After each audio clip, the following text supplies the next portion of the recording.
I'd like to call to order this regular meeting of the Anchorage Assembly and begin with a roll call. Madam Clerk? Ms. Drummond? Here. Mr. Trainee? Trainee is... We are expecting him, I understand.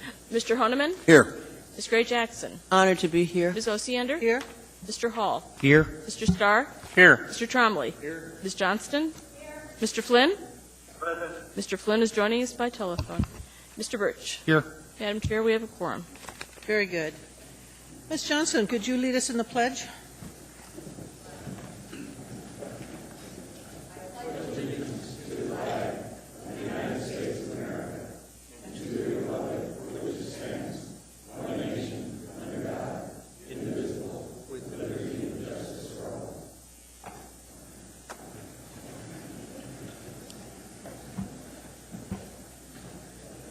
The first item on our agenda are these minutes. Meeting of June 28th, 2011.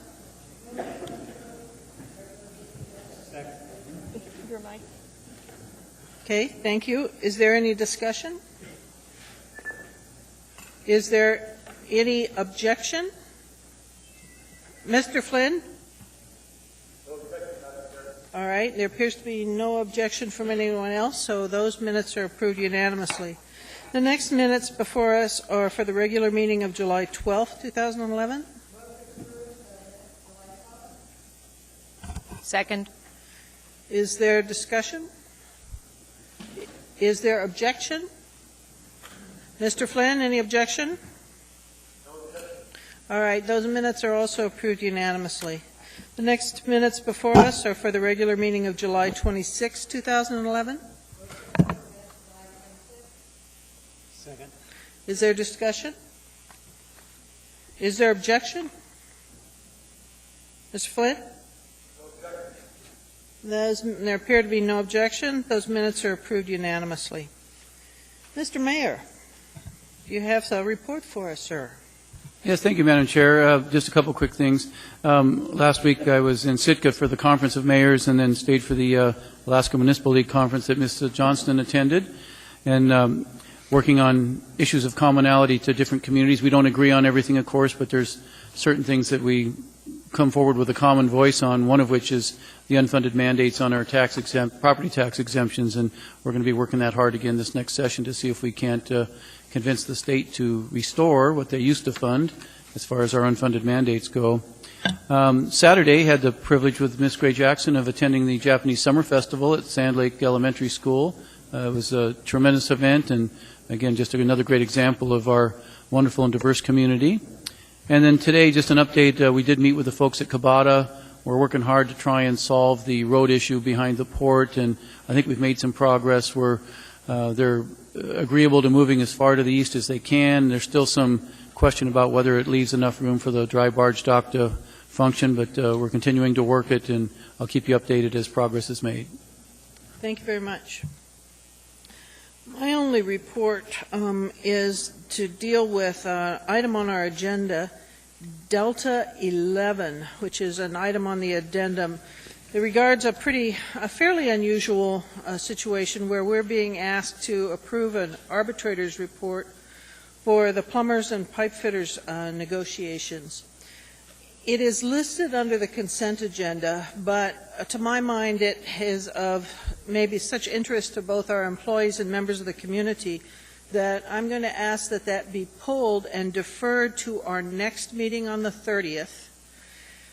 And I believe we will have a full agenda, a full body at that time. And since this requires 8 votes to pass, it's important that everyone is here for that. Additionally, even though it's on the consent agenda, I'm going to create a special opportunity for a public hearing so that people can testify their opinions on this matter. It is time sensitive, though. Since we're deferring it to the 30th, it has to be approved that night. We also have a fairly full agenda. So when I'm creating that public hearing, I'm also going to put a time limit on it. I'm going to say that we're only accepting testimony for an hour. I've told several people that we would also be listening to you this evening at the end of the meeting. So that'll be a second opportunity for folks who want to speak to us on this matter when we're done our regular agenda tonight. I'm anticipating we'll get through this fairly quickly, so you shouldn't have to wait until our 10 or 11 time. So there's 2 opportunities then to speak on this matter. And that's really my whole report. Mr. Birch, do you have any committee report? Well, I did attend the AMAT's Policy Committee meeting on the 28th of July, since we last met, and had a good presentation there on the transportation plan. Also had a kind of an overview on some of the program and the priority assignments that have been working their way through the process. It's all available online, as everybody I'm sure knows. But it is good and helpful information. It also gave us an update on some of the rail plan perspective and some of the rail activities in the community. Also attended a board of directors meeting for AEDC on the 10th of August, and had actually a very interesting round-the-table discussion from those participating regarding some of the activity, tourism activity, and some of the actually the positive things going on in the economy right now. So that was very constructive. And that actually concludes my report. Thank you. If the minutes could reflect that Mr. Trainee has joined us. Miss Johnston, any comments? Yes, as the mayor said, I was also down in Sitka for the Municipal League, which I'm a board member, and it is always a privilege to be part of the Municipal League because it is a statewide forum, and it's an opportunity for us as in Anchorage to participate in governance with the rest of the state, and I really appreciate the honor. Also, we will try to schedule a work session with the Enterprise Committee with the AWWU board as far as their the aim that we got on our agenda as far as the transition from board governance to municipal utility and as far as their budget. We're right now looking at the 27th, but we need to firm up some other things first. Thank you. Thank you, Ms. Johnson. I was going to request that your committee look at that. It's a fairly intensive 50-page document, and I think it'll be done better in committee than with the body as a whole. Thank you. Mr. Trombley? Mr. Starr? A Budget and Finance Committee meeting this Thursday. One item on that is to review the draft documents that we have for the upcoming budget guidelines to be tendered. Hopefully we'll have a submittal document in front of the Assembly for consideration, submitted on August 30th, public hearing on that, if we so choose, mid-September for spending guidelines on the MOA budget. Thank you. Mr. Hall? No report. Ms. Gray Jackson? Thank you, Madam Chair. I don't have an audit committee report, but I'd just like to say to Mr. Starr that I always like to attend the Budget and Finance Committee meetings, and I'll be out of town on Thursday, so I won't be able to, but I would very much appreciate receiving a draft of that document. Thank you, Madam Chair. Thank you. Mr. Homan? Yes. We're going to have the August meeting, the Public Safety Committee meeting was postponed from last Wednesday till tomorrow at noon. From noon to 2 is the scheduled date. I suspect it'll end quicker because it's from recent, you've probably seen a recent request by rum runners from pulling their conditional use permit, which is probably a wise thing to do. There's a lot of things that they've got to take care of and address. But we do have some follow-up information that we'll get in presentation, as well as new information, or I guess a good presentation from the 100,000 New Homes program that's going to be working tomorrow or through next month. And so if you'd like to attend, we're going to be meeting again at the Building Permit Center's conference room. Thank you. And it's just for a matter of convenience for a lot of folks, and probably next month we'll be back here at the City Hall.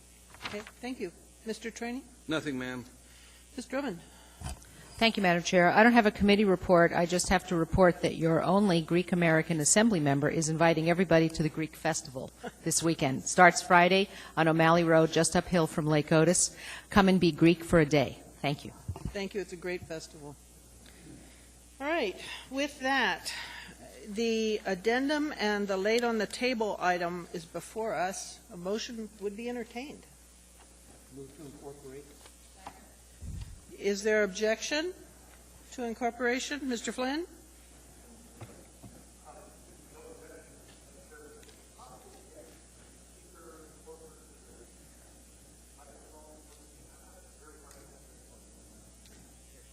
If everyone could make sure their microphone is on. As you know, we have limited technical abilities here, Mr. Flynn. We'll try our best. Okay, thank you. Seeing no objection, then, the addendum and the laid on the table items are incorporated. I will now read them into the record. 9B5 was AR 218. This is a resolution of the Assembly granting a temporary conditional use permit for uses involving the sale of alcoholic beverages at the Denina Civic Convention Center. Under new business, 9 Delta 11, AM 446. This is a consideration of the arbitrator's decision regarding negotiations between the Municipality of Anchorage and the Plumbers and Pipe Fitters Local 367. Item D12 is Assembly Memorandum 448. This is Amendment Number 5 to Vendor Contract 28 PMEO 24 with GDM Incorporated to provide professional architectural engineering services on an as-required basis to the Public Works Department, Maintenance and Ops Division, $400,000. 9 Delta 13 is AM 452, a sole source professional service contract with Nordic Ski Association of Anchorage for the Parks and Recreation Department, $76,583.42. Under Information Reports, 9E8 is AIM 81. This is the Anchorage School District 6-year financial plan, fiscal years 2012 through 2017 revision update. Under additional information is E9, Information Memorandum AIM 83. This is the 2011 AWWU transition from board governance to municipal utility document that was referenced in Ms. Johnston's report. Items for introduction, 9F12.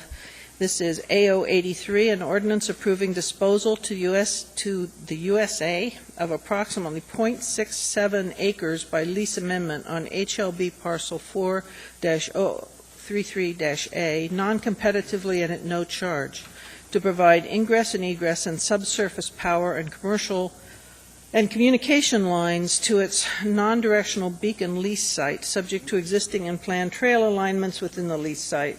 As a real estate department, it's accompanied by AAM 450, and the public hearing date is next meeting, 8:30. Also for introduction, F13 is AR 216. This is a resolution appropriating when tendered $13,652,613 of legislative grants from the State of Alaska, Senate Bill 46, accompanied by AM 447, public hearing date 8/30/11. F14 is AR 217. This is a resolution appropriating $116,000 from the Retirement Certificates of Participation Debt Service Fund 719 fund balance to the COP Debt Service Fund 719 2011 operating budget to be used as a contribution to the Heritage Land Bank Real Estate Department operating budget, the Reeve Boulevard Remediation Project. It is accompanied by Assembly Memorandum 449. Public hearing date is 8/30/11. Also for introduction, F15 is AO 84, an ordinance authorizing disposal of a non-exclusive telecommunications and electric easement within Track 3, Alaska Village Subdivision, plat number 2002-179 to Chugach Electric Association Incorporated for providing three-phase electrical power to the new Anchorage Fire Station number 6. This is accompanied by AM 451, and it's set for public hearing date 8/30/11.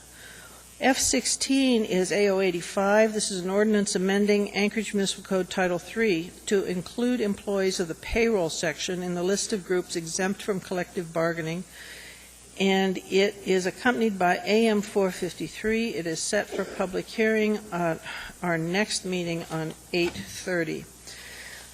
Under 14A, there is an additional AIM. This is relating to the school district budget.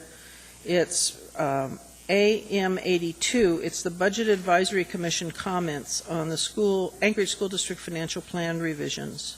And that will be heard tonight. Additionally, on the laid on the table item, For introduction, there's an F-17, which is the AR relating to plumbers and pipe fitters issue. It's AR 219. It's a resolution for review and approval of the arbitrator's recommended labor agreement between the municipality of Anchorage and the plumbers and pipe fitters local. And this one does show the public hearing of next meeting, 8:30. With that, a motion for the consent agenda would be in order. Move to approve the consent agenda. Second. Thank you. With that, I'll go down and ask what people would like to discuss. Ms. Drummond, can we start with you? Yes, Madam Chair. If I understand correctly, you would like us to pull item 9D, David 11, Yes, ma'am. and postpone it to August 30th and create a special public hearing? Yes, ma'am. Okay, that's pulled. Second. Thank you. Anything else, Ms. Drummond? Not at this time. Thank you. Mr. Trainee? Just I wanted to second that because I want to see that happen. And on page 3, please pull item 9D10. 9 Delta 10. 10. Okay, This agreement. got it. Thank you. Anything else? That's Mr. Hornman? Nothing yet. Nothing. Ms. Gray Jackson? Thank you, Madam Chair. On the addendum to the agenda, I'd like to pull 9 Echo 9. 9 Echo 9. Thank you, Madam Chair. Okay, got that. Mr. Hall? I would like to pull item 9D3 and 9D6. 9 Delta 3 and Delta 6. Correct. All right. Mr. Starr? The addendum 9 Echo 8. 9 Echo 8. All right. Mr. Trombley? No, ma'am. Ms. Johnson? Yes, 9A1. 9A1. Okay. Anything else? No, thank you. Okay. Mr. Birch? Mr. Flynn? Administration? Nothing? All right, I'll go over the items to make sure we've got them all here. 9A1, 9 Delta 3, Delta 6, Delta 10, Delta 11, and under the information reports, 9E, 8, and 9.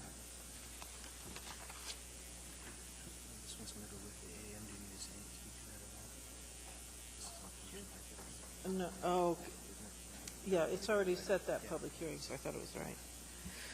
A municipal attorney brought to my attention that the laid on the table item on the plumbers and pipe fitters is also set for public hearing on our next meeting, 8:30, but since I already listed it that way, I think we're fine. All right. With that, please vote on the consent agenda minus the items that were pulled. Mr. Flynn, how do you vote? Mr. Flynn, how do you vote on the consent agenda? Yes. Thank you. That item passes unanimously. Wait a minute. Who's here? Who's not here? Okay. All right, that passes unanimously. Yeah.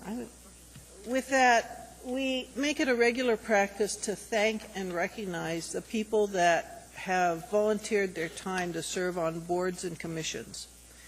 If you were just appointed to a board or a commission, we very much would like to meet you, and we'd ask that you come forward to the microphone so we could recognize you. Is there anybody here that was just appointed?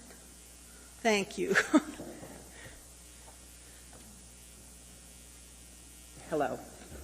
I'm Anita Halterman, and I just received word that I'd be appointed to the Women's Commission. Excellent. Thank you very much Thank for your you. service.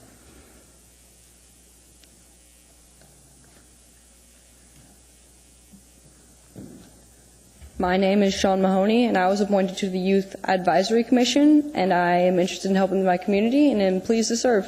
Excellent. Thank you very much. Madam Chair, it should be noted, too, that that is the son of our CFO. Excellent.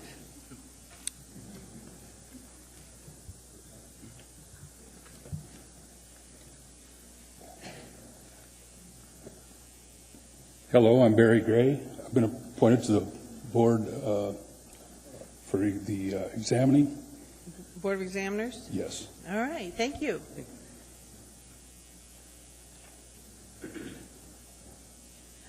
I'm Hiroko Harada. I'm appointed as a Sister City Commissioner. Thank you so much.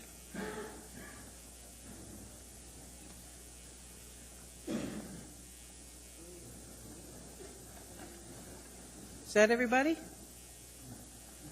It appears that it is. I thank you very much. We depend heavily on our citizen volunteer groups, and we appreciate very much your offering your time and energy. With that, the first item before us is 9A1. This is AR 200, a resolution of the Assembly recognizing and honoring Fred Kaltenbach for 23 years and 4 months of service. Move to approve. Second. Is there any objection to approval? Hearing and seeing none, that matter is unanimously approved. Fred, we need you up front. This is a resolution of the Anchorage Municipal Assembly recognizing and honoring Frederick Kaltenbach for 23 years and 4 months of service for the municipality of Anchorage. Whereas on March 14, 1988, Fred Kaltenbach was hired by the municipality of Anchorage Purchasing Department, where he has worked continuously until his retirement, and whereas Mr. Kaltenbach has held and excelled in each progressive position within the Purchasing Department, from Senior Administrative Officer, Principal Administrative Officer, Deputy Purchasing Officer, and his final position at the time of his retirement as Municipal Purchasing Officer.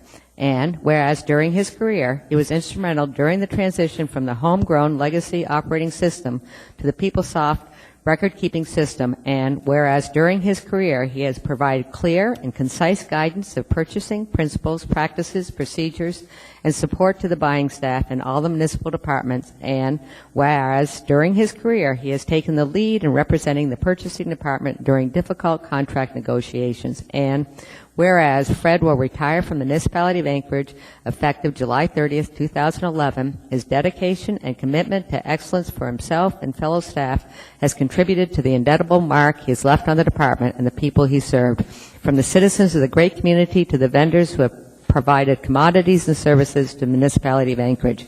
Mr. Kaltenbach is known for his willingness to extend himself for the benefit of all the municipal departments he has served. Now, therefore, be it resolved that the Anchorage Municipal Assembly recognizes and honors Frederick Kaltenbach for his 23 years and 4 months of commitment, dedication, and service to the municipality of Anchorage and the citizens of Anchorage, passed and approved by the Anchorage Assembly this 16th day of August 2011. Thank you.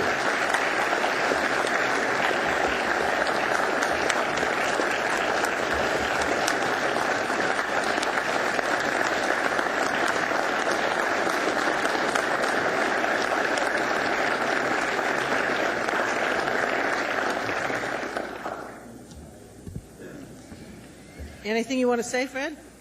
Not really, but I will. First, I'd like to thank Mr. Ted Chenier, who was a purchasing officer 23 years ago, for hiring me to work for the municipality. It's been an honor and a pleasure and a privilege.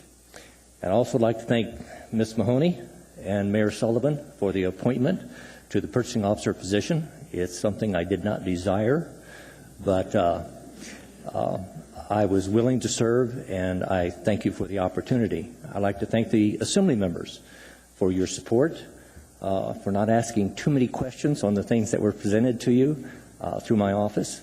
And I'd really like to thank the personnel in the purchasing department, all accolades that someone may look at me and say, you've done a fine job.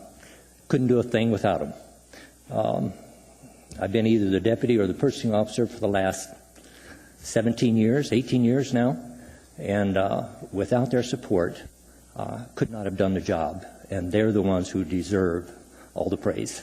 Thank you. Just a second. Mr. Hornman. Fred, I know that we haven't had a whole lot of dialogue and conversations in purchasing items, but the few times that I have, your staff has always been, as you say, exemplary and gone above and beyond trying to get things sorted through. And I know that has direct credit, as you say, to the success of the office, but it's always excellent to have a good leader to be able to follow and to help support, so, and have the support from you. So it's my accolades to you. Thank you for your years of service to this community and helping us save our pennies when I know you were really tough to making sure we got everything done. Thank you. Thank you. Ms. Gray Jackson?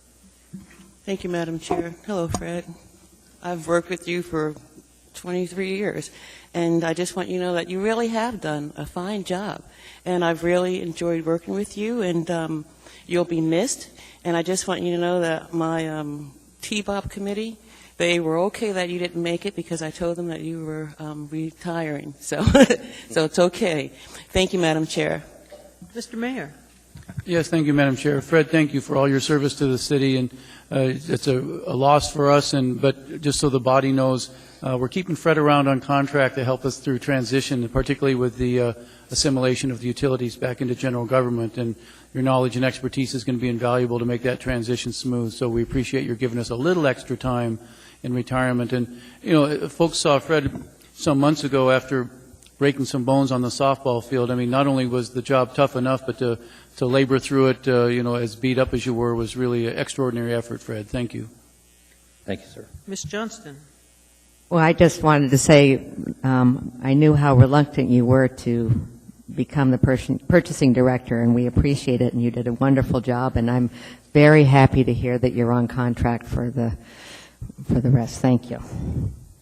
And Fred, I'll echo that too. When I saw this on the agenda, the first thing I said is, oh no, the purchasing department's going to lose him. So I was glad to hear that you're at least staying for a while longer. Best wishes to you and good job. Thank you. Thank you.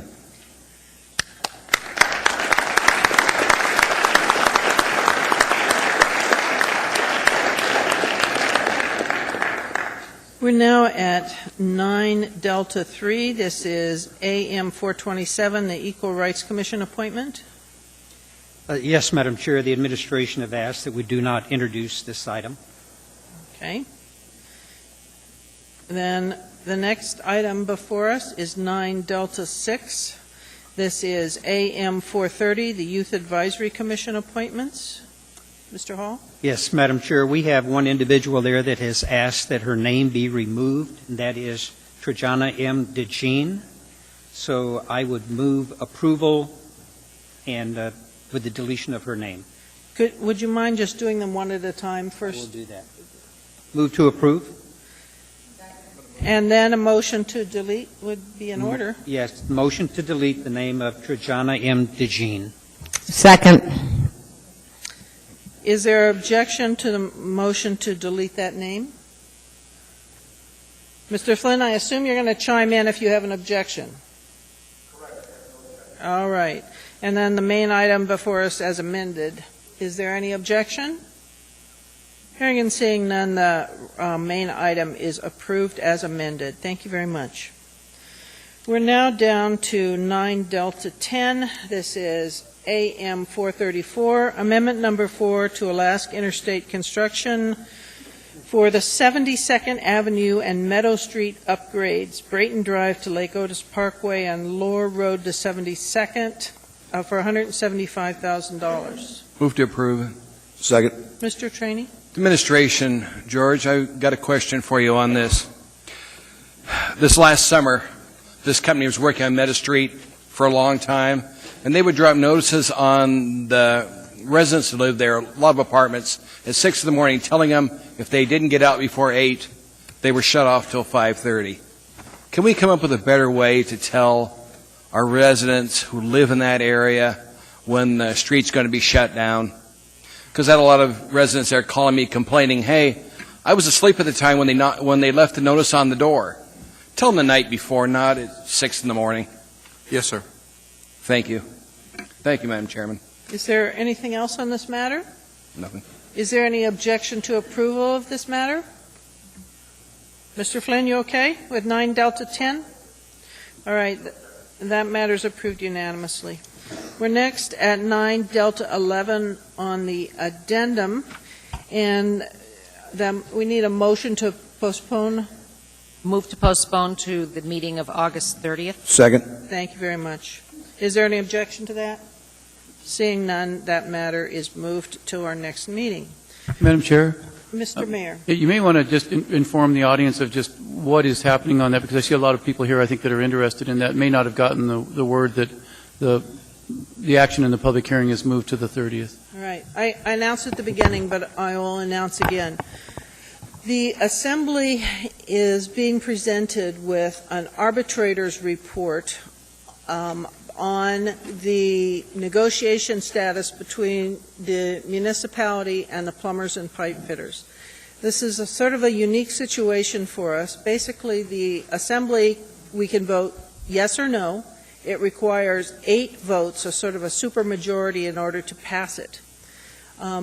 It's just listed here as an item on our consent agenda, but I've decided that I will, at our next meeting, have an opportunity for the public to weigh in. It will, though, be time constrained, because this item by code has to be dealt with at that meeting, or it's basically not approved. So with that, I'm also have told several people that they can speak to the item after we get through our agenda tonight. If you look at the agenda on the very end, there's a place for audience participation, and I will allow you to speak to it tonight, too. I'm anticipating the meeting will be fairly straightforward and short, so you should hopefully not have to stay around too late if you want to have an opportunity to do that. Additionally, you certainly have the opportunity to contact any of us individually over the next couple of weeks. If the public is interested in this matter, the item is included on the municipal webpage link. You go to muni.org, click under Assembly, and then upcoming items on the agenda, and you can read what we're talking about. So, with Mr. Trainee, you have something else on that? Yes, Madam Chair, just for the public to understand that they've got 3 minutes when they come and speak to us. Right. Longer if we have questions, but if you would fix your testimony to 3 minutes, we would appreciate it. And, Madam Chair, as I understand this, if we bring it forward, we don't get 8 votes, then the administration can institute their last best offer. That is correct. And then, if the union goes out and strike, they can ask for an injunction. Okay, let me announce one thing before I see a bunch of people leaving. When this opportunity comes up to speak at the next hearing, at the next meeting, I am only going to allow an hour. And it looks to me by the number of people that are in the room that you all will not get a chance to speak at our next meeting. So if you really want to talk to us, you may want to stick around. There's 2 chances, but the next chance is somewhat limited. That's all. I didn't mean to interrupt you, but I did want to get them before they left. I want them to understand that if we don't get the 8 votes, then it can be the last best offer of the administration, and they can take a vote to go on strike if they want, and then the administration can move for an injunction because of public safety. All right. And take it to court. So that's where we're heading. And that Mr. Trainee has exactly mirrored my understanding of the matter, too. So, with that, anything else, Mr. Mayor, you want to add? No, I just want to make sure everybody was aware. Okay. All right. With that, we are now down to information reports. And the first item here is 9E8. This is Information Memorandum AIM 81, the ASD 6-year financial plan. Mr. Starr. Move to accept. Second. Mr. Starr? Well, I have some critiques, but I see Ms. Guess, school board president, was going to come to. Do you want to address us a little bit on some logic in your initial presentation? Because I do have a few questions both for you and the CFO, Chad, but nothing out there. So a few minutes would be helpful. Sure. For the record, my name is Gretchen Guess. I'm the president of the Anchorage School Board. Tonight you have a revised 6-year plan. The revisions are really twofold. The possible changes in state funds dependent on the decision tonight by the Assembly, and also the inclusion of the assumption around debt service, using what has been passed by the voters and projecting that forward. What's not addressed in the plan or in this update or in the plan really is a fiscal plan for the Anchorage School District. And this has been a topic that the board's been grappling with, but hasn't transitioned, I would say, into this document yet. So what I want to do is briefly tell you where I'm at and where the board's at with trying to come to come to the place where we can articulate financial sustainability, which I think is important. Now, fiscal plans, for some of you, is a passion of mine. And for Anchorage School District, it's a little bit different than the Assembly and the state. We don't control revenues. So most fiscal plans have a lot of focus on revenues. The inflation factors for education are very labor-specific and utility-specific. Those things tend not to go down in basic economic organizations or models. We always present a balanced budget. Well, we always will. We have a lot of state and federal mandates we don't have control over, along with case law. And therefore, it's a little tricky and kind of intellectually challenging to figure out how you create a fiscal plan for the school district. What I'd like to do is just go through some of the issues we're addressing right now, because I think the devil's always in the detail of fiscal plans. One is visioning. The board has spent this summer spending a lot of time as a group united, figuring out our core beliefs and our commitments, our operating principles and performance goals for the district. We need to decide what we're going to do and what we're not going to do, and that's a basic tenet of making those decisions. Last year we started value-based budgeting for the first time, where we're ranking and prioritizing spending by department. This year we're going to focus on really taking that to the next level and refining the tools and pulling in external benchmarks. And I hope by next year's budget that will be a finalized kind of implementation in just the natural order of things. We should have, by the end of this school year, a 5-year plan for career, technical, and vocational education. And that's going to be an integral part of making sure that dovetails into the financial plan. We're spending a lot of time this fall on how do we improve our bond and our capital improvement plan. This started with a session with Bond Yes last week. That was wonderful, about their ideas about how we can improve the system. We're having a retreat in September to address those things. And again, we need to get that process really finalized and then move it into a financial plan, because everything needs to work together. I also am meeting with some legislators this month about how can the school district have an alternative to major maintenance instead of bonding, but still get the state reimbursement. So that's all kind of the bond work we're doing. We're finalizing a management review of the management structure, which will be both on our costs and our support services, both comparing to other urban districts and looking at best practices. We hope to have that out by the consultant this spring. We're working with the Native community almost in a mini fiscal plan, because those funds overlap both district and places like CITC, and how do we prioritize our Native education funds and more efficiently and effectively deliver them. And then I'm in a handful of conversations along with the district about how we can work with the municipality and have better collaboration of our two.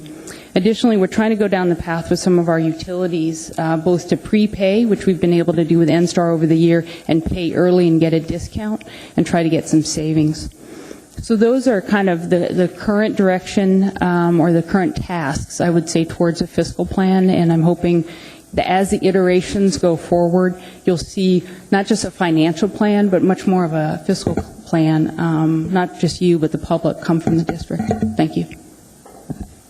I appreciated the summary. There's a couple logics that in my business world with strategic planning, strategic financial planning in particular, it sort of shows a balanced mentality, saying this is how we're going to either achieve future goals through funding capital investments, or in times of hardship, this is how we're going to basically meet the books. Your financial plan per se doesn't have a balance to it. It talks about, in one scenario, $106 million shortfall in the out years, or in another scenario, even next year, predicting $34 million with nothing more than a reference to the cuts. Philosophically, I have challenges with that, because it's really not a balanced plan. It's just a statement of where we're at. Is there any agreement with you in that statement?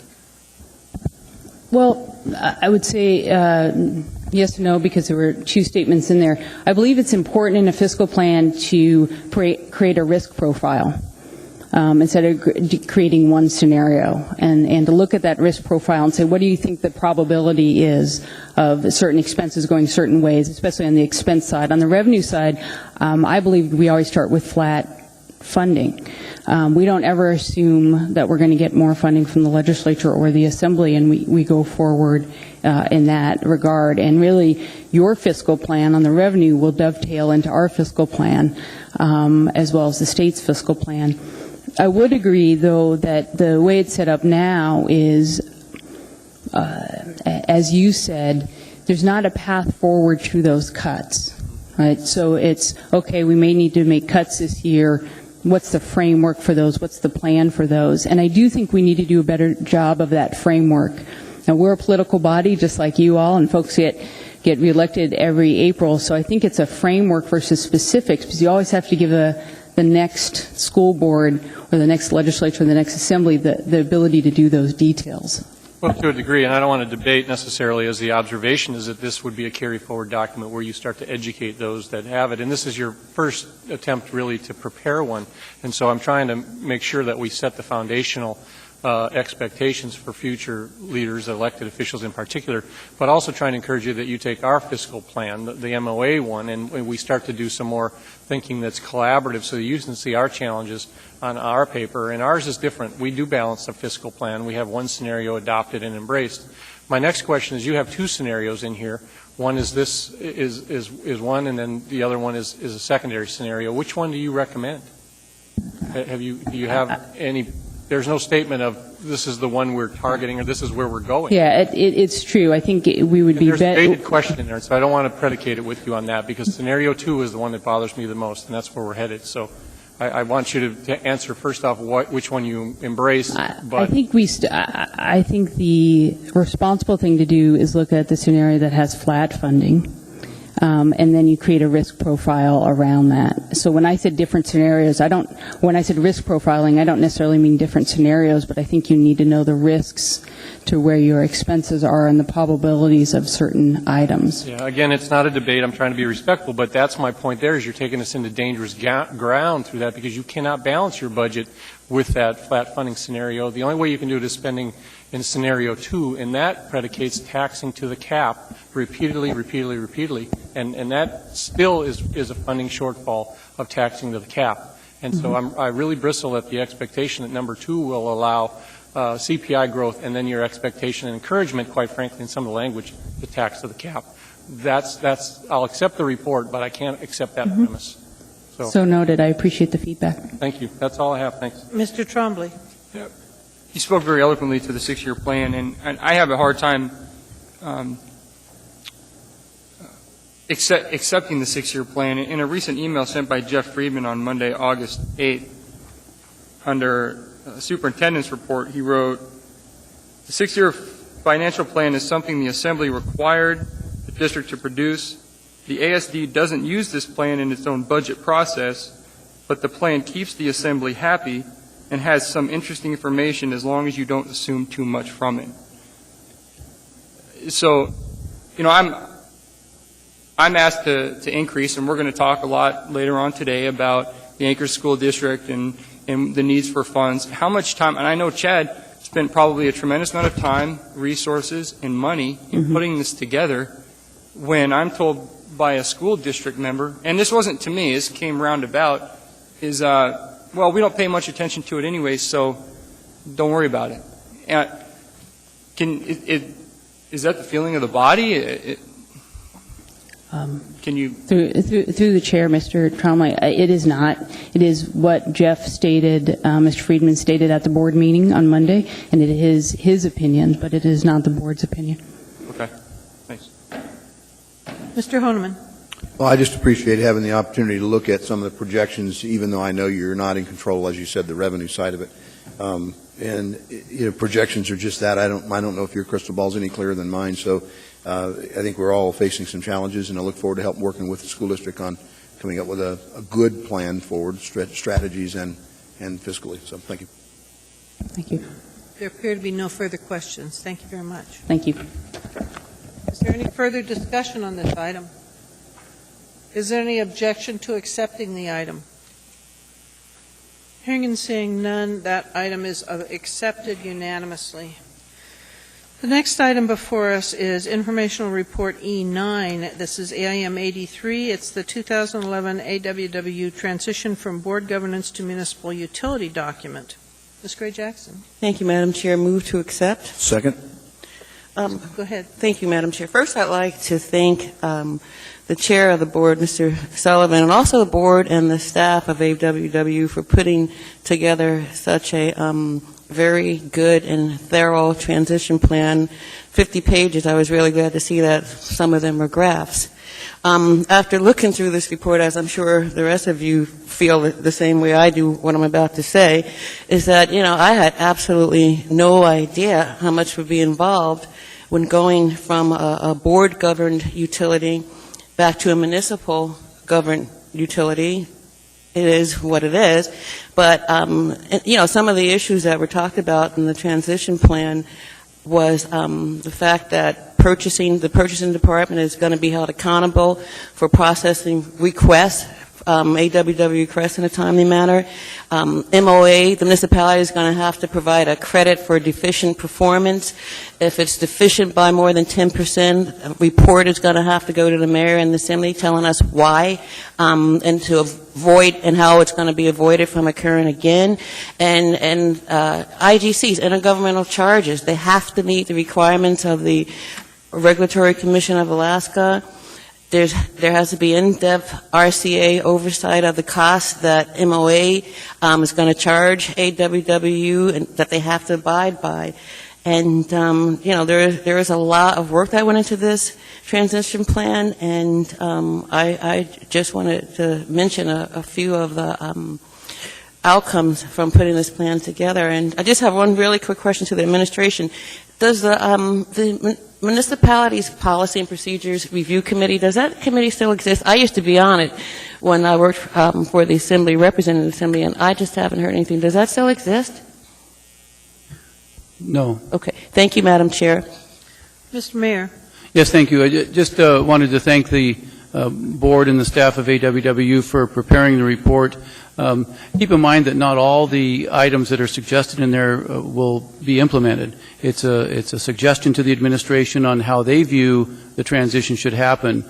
But quite frankly, it'll be a collaborative effort, and there'll be some items where we may not concur on exactly how the transition would or should happen. So there's still work to be done. This is the opening presentation by their board, and certainly our staff and certainly our executive team that are working with them will massage this and turn it into something that is workable and best satisfies the overall interest of general government. Mr. Starr.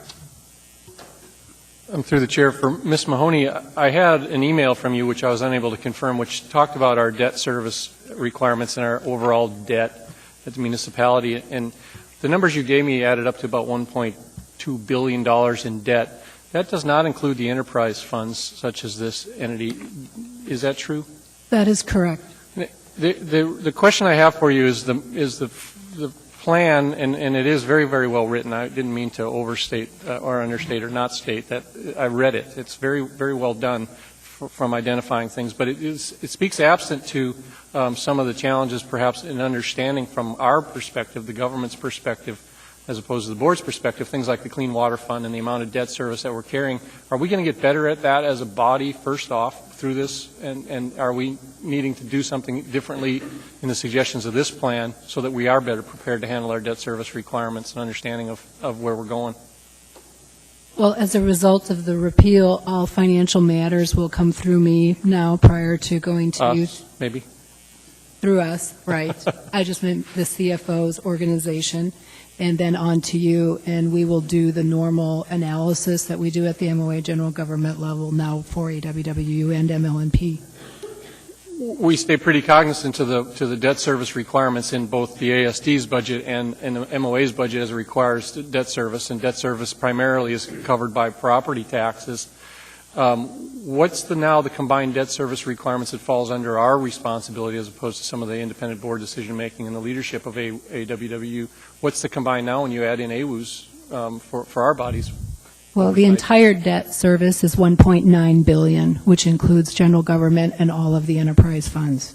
ML&P and That's correct. and the port. So it's a big task. I felt it absent, and so my comments were a little bit more strategy, whether it be additional staffing or carry forward some of their talent to make sure we manage those enterprise debts obligations in the transition period as well. So thank you.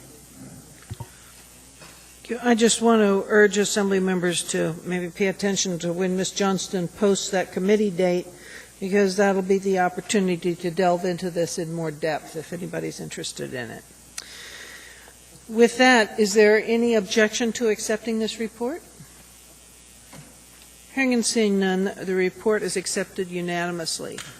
Well, we were so expedient in getting our work done that we have a 10-minute gap before we can take our persons to be heard. So at this point, I'm going to declare a 10-minute recess. We'll come back at 6 o'clock. That if you would like to save a tree, you might want to pull 9F2 out of your packet and save it. It's rather huge, and we're dealing with it at our next meeting. Hey, thank you. The next item before us is appearance requests, and at this point, I would like to call, whoops, do you have their names? Oh, I found it. Mr. Fletcher Fuller, if you're here, sir. Excuse me. Mr. Fuller, are you here? Yes. Would you like to come speak to us now, sir?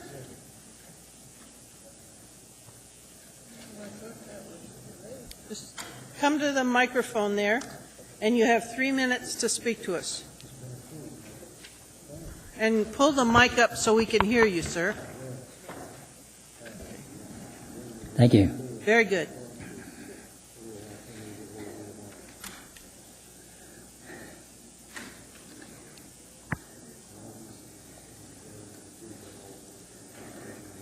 I spent a little time in a wheelchair, and I was not a good candidate for the operation that I had. I knew that I had some recovery to make, and I started from the wheelchair. I started on Northern Lights, moving and walking short distances, then I come back, and then the next day I'd make another trip.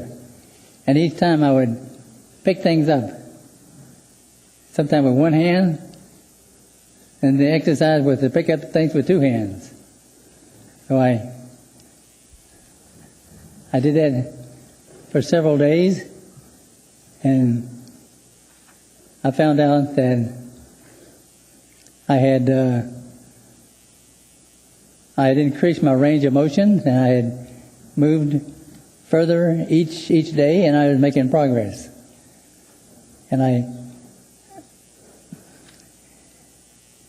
soon when I prayed to the Lord, I said, "Thank you, Lord. If I can stand, I can dance. If I can dance, I can kneel and pray. Thank you, Lord, for this day, and thank you for the dance."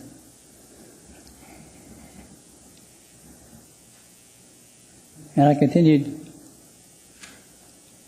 to look at where I was going and see things on Northern Lights, and I felt like the further I went, I could see more and more litter, and I kept picking it up and taking it home and put it in the dumpster, and I continued, and I know that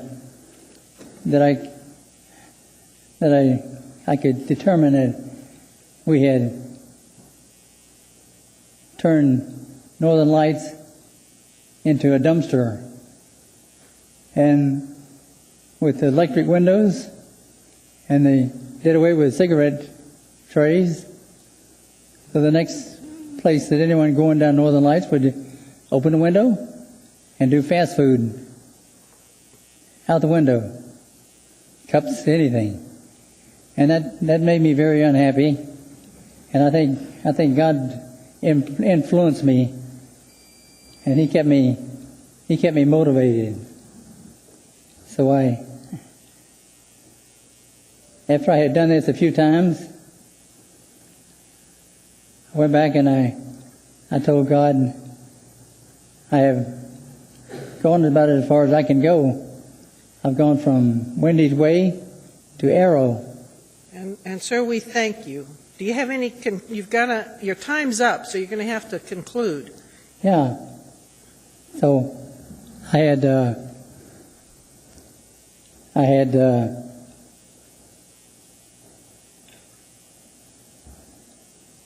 asked him what I should do, and he said, it looked to me like you need more territory. Okay. And so Thank you. You do have some questions. I went there. I'm sorry, sir, to interrupt you. You're doing a great service to the city. We have some questions. Okay. Ms. Johnston. Yes, I'm over here. Thank you very much. I read your letter, and thank you so very much for picking up trash. I was taught as a young child to never walk past a piece of trash, and it gets very hard when you start having more trash in your hands than you have places to put it. So I understand the frustration, but I appreciate your work, and you're a fine example, and thank you very much. Okay. I have one more thing I'd like to say, that I have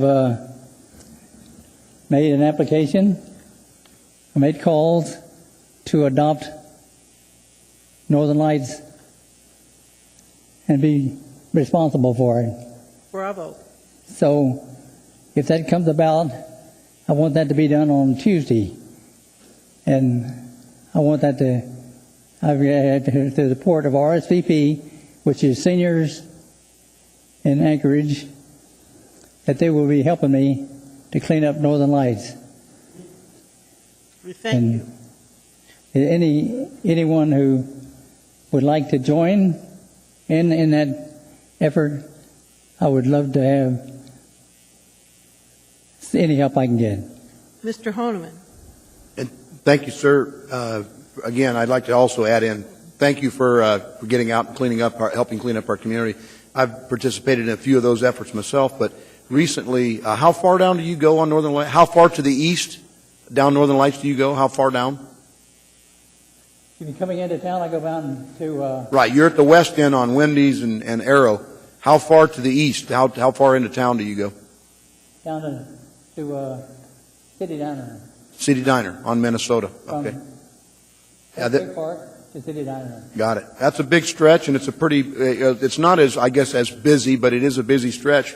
As you get into the Midtown area, it's very busy and lots of traffic there, so please wear those vests to make sure you're careful, and I'd urge the people to help you out. I know on my end of town, on the east end, I saw a couple older guys just this last weekend, and I tried to make contact with them to see how I can help them on their effort. They're out there on the weekends, but thank you again for your helping to clean up, and I wish more people would quit throwing their trash out the windows. And obviously, I know I've written maybe 1 or 2 littering tickets in the past, and perhaps the chief could remind officers to try to grab people as they're throwing their cigarette butts out and trash wrappers and stuff. I know he's here. Thank you. I noticed that at Cantwell last weekend, there's a big sign that said $1,000 for littering out the window. And I would add on that for Anchorage, 1,000 hours, a choice, 1,000 hours of litter pickup under supervision. Not just pick it up, but to be supervised. And I'm a supervisor, so I know how to get the most out of the effort. I like and how that. to teach people Stewardship 101. I like that. We need Stewardship 101 in schools, and we need to 102, 103, and 104. Thank you. Thank you, Madam. We really need it. All right, so urge people to come out and help you clean up Northern Lights on Tuesdays, right? On Tuesday, and we start at City Diner. Start at City Diner. I'll buy the coffee and the orange juice. And you're buying coffee. All right. So come on. All right, Come on. thank you, sir. Love to see everybody. Thank you very much. What time does it start? 10 o'clock. 10 o'clock. 10 o'clock, all right. Thank you very much for coming. Thank you very much for having Thank me. you. I'd Bye-bye. like at this point to ask Mark Tangway to come forward.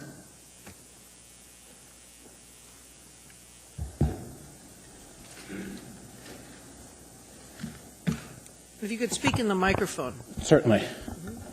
Madam Chair, Assembly, my name is Mark Tangway of 1003 Chugach Way, Anchorage. Thank you for the opportunity to present to you our request to have Anchorage Municipal Code Title 10, Chapter 10.50, Section 15, Subsection G, rewritten for definition and clarification. The current wording of the Anchorage Code in question lists busboys, musicians, and entertainers 18 years of age or older in the same category, allowing them equal rights to be present in the course of their employment in an establishment primarily dedicated to the serving of alcohol beverages.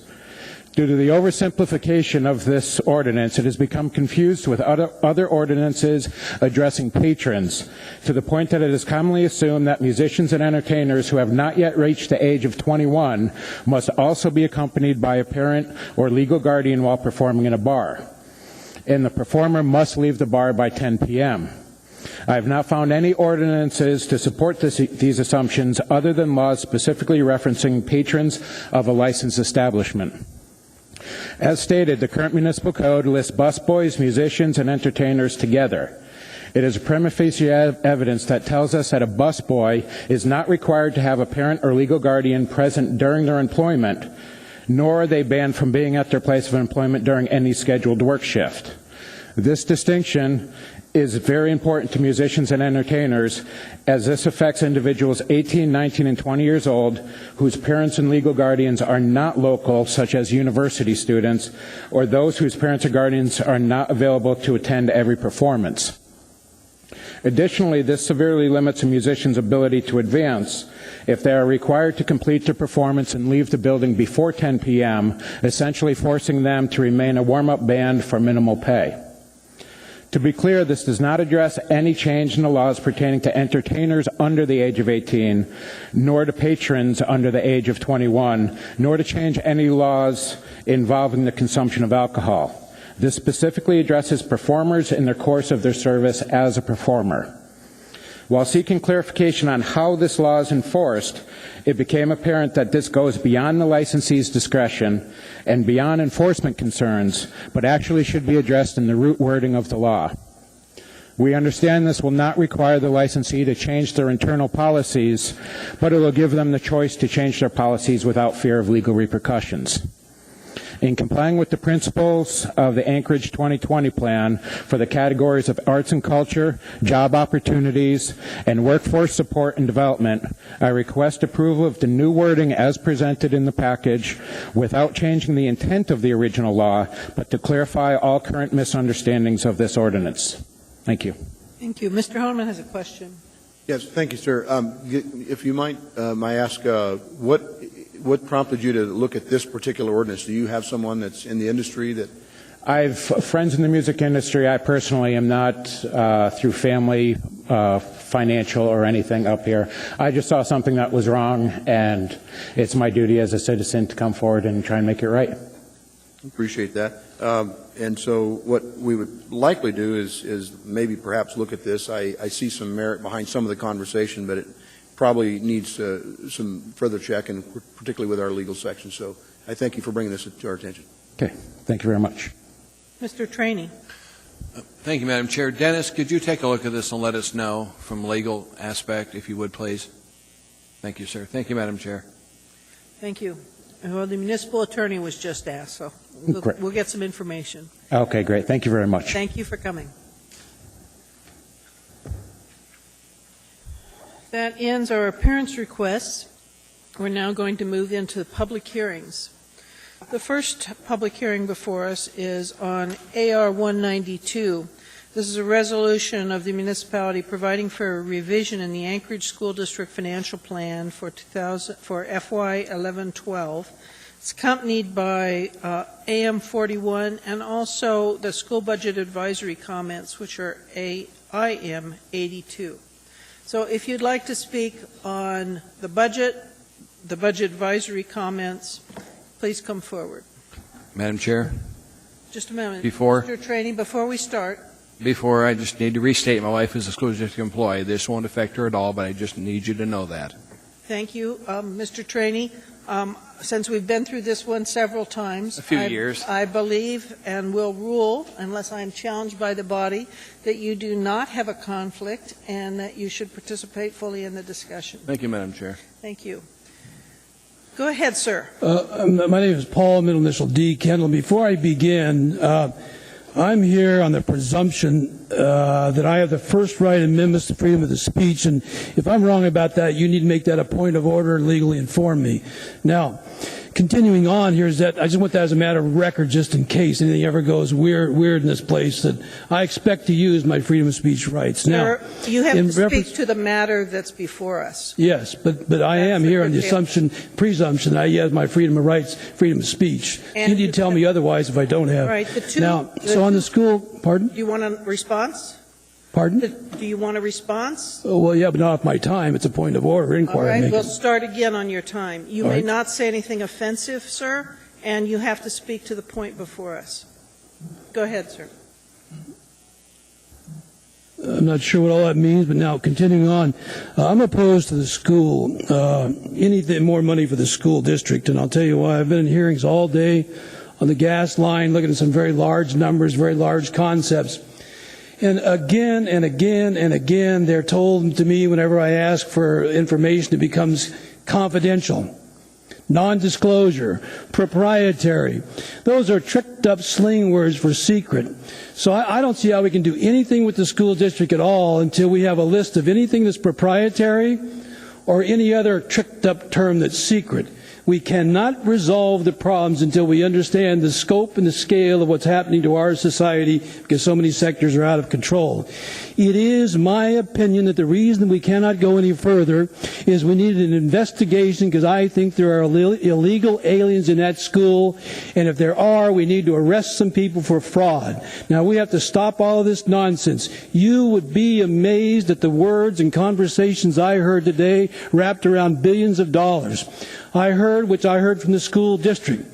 I heard words like, for example, well, we just can't take, that's not the way we do business. And here's the point, gentlemen, that really bothers me. Not a one of those men, not a single one of them stood and said, well, please quote me a statute, an ordinance, a foundation under which you would make that stand. Not one man stood. Now, that has to stop. We cannot resolve a problem, ladies and gentlemen, unless we understand the scope and the scale. And if you do not call for that list of those things that are secret, called non-disclosure and all that other silly talk, you are culpable. You are as criminal as those people that would deny us the information by hiding out in the words omission. Now, I think I should probably stop there, but I'm very concerned about the school district. We cannot have this. This institution is the bottom. It is a vampire pit of misrepresentation.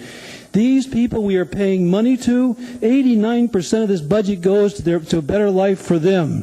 And then they don't care about my utility needs. You folks are spending millions of dollars. You're funneling it into them from multiple sectors. They're living the good life. They don't care about my energy. They don't care about my freedom because they have political juice. You have to stop this. If you do not, we the people have to find some way to come into this system. We cannot continue to berate each other and do this stupid talk radio and this Democrat liberal. I'm not interested in any of that nonsense.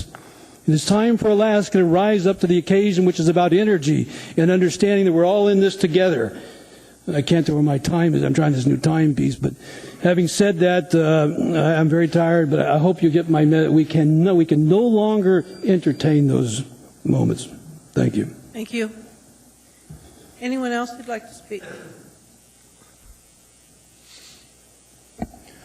Yes, my name's Doug Arkiti. A lot of you know me from when I ran for the Assembly. I'm going to encourage the Assembly here to vote no to increase the school budget. It's going from, I believe, $825 million, and they want to add another $6. Anchorage schools, according to Carol Como, previous year, last year, 43 schools met APY, which is part of No Child Left Behind. This last year, only 37 schools met that. According to federal law, every single school in this school district must meet by 2014. We have 80-plus schools, and at the rate it's going, we keep throwing more money at it, and we're going actually down.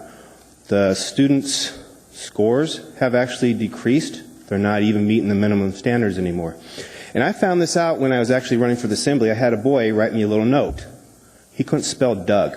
This boy actually was a senior. He spelled it D-O-G-E. And as a senior, you better know how to at least spell somebody's name when it's a real simple name. I'd actually encourage the school district, since the state's providing this one-time fund, I'd encourage the Assembly to reduce the amount of money that the taxpayers are paying and take that $6 million plus and put it towards their budget and still keep their budget as it is and reduce some of the taxpayers' burden. There's over, 300,000 people in this community.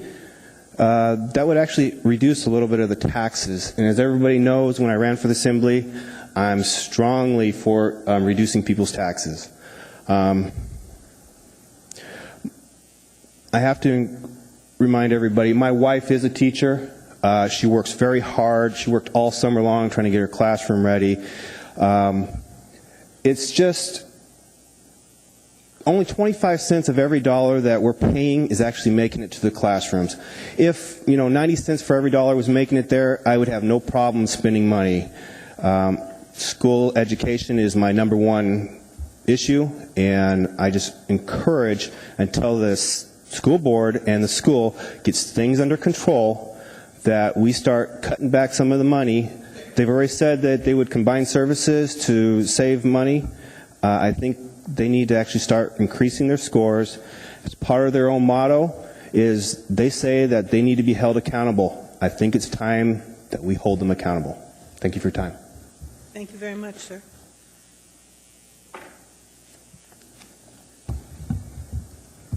Good evening. For the record, my name is Andy Clary, Chair of the Budget Advisory Commission. And what you have before you tonight is a report from our commission on this resolution. The resolution itself, of course, will increase the school district's budget by $18.8 million.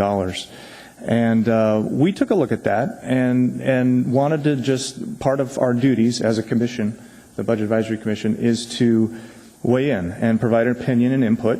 We're a public service commission, and we wanted to weigh in on this issue because it is an important issue. And after looking at it, what we came up with was that $6 million out of the 18.8 was earmarked for, it's a one-time money that we're going to get from the state. It's one-time money, yet some of those funds, at least a portion, are going to be spent on recurring costs. And to us, the view of the commission was that that would not be a prudent move to make this year. You already voted on the six-year fiscal plan tonight, and in there it states there's a $34 million budget gap for next year. The money that you vote on tonight is included in that gap. So any amount that you reduce, the amount that you approve tonight reduces the budget gap for next year. That's essentially, the report speaks for itself, and that's what we'd like to do. Do have some questions. Okay. Mr. Birch? Yeah, thank you for your time and energy on the budget review process. One question I had, and I've gotten a lot of feedback and a lot of comments from constituents, and one question I had is, did you look at the potential for using the unanticipated $6 million in state funds towards budget reduction, reducing capital costs and basically offsetting debt, if you will? Well, there's a myriad of options that would be great to spend that money on. Unfortunately, all you guys have the ability to do is set the limit. Mm-hmm. The school board itself will determine how those funds get spent. And that was our frustration in the process of coming up with this recommendation was really all we have control over here is that upper limit. But yes, I would be in agreement. One-time money should be spent on one-time items, capital expenditures, debt reduction, and there is a large portion of the full 18.8 that they are spending to pay down the retirement debt that we have, or liability. Thank you. Thank you very much, Mr. Clay. Okay. Anyone else who'd like to testify?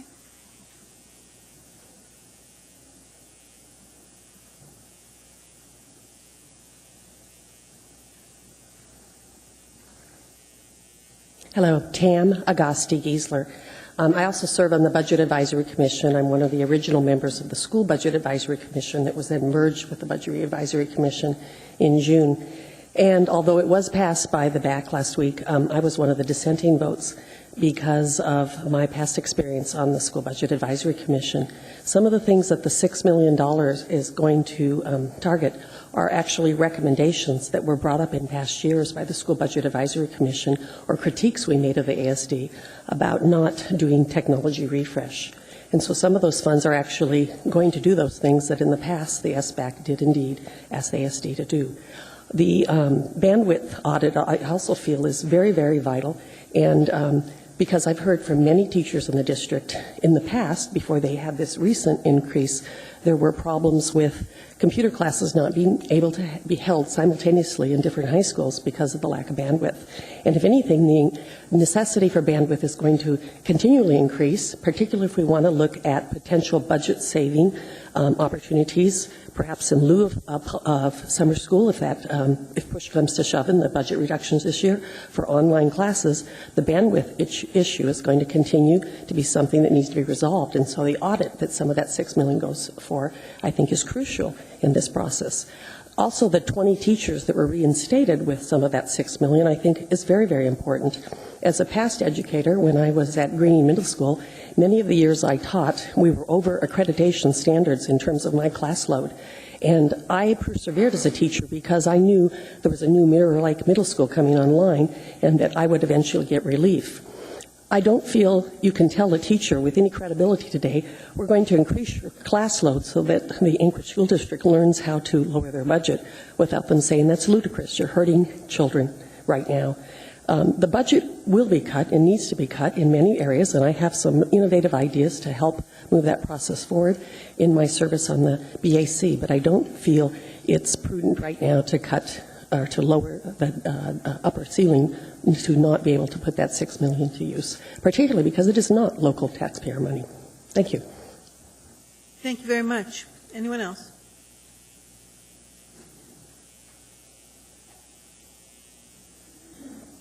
Hello, my name is Neva Reese, R-E-E-C-E. I am an employee of the Anchorage School District, but I am not here to speak for the district because I'm an employee. I'm an employee of the district because I believe in education. And any funds that we have that our state elected officials decided to give back to the district.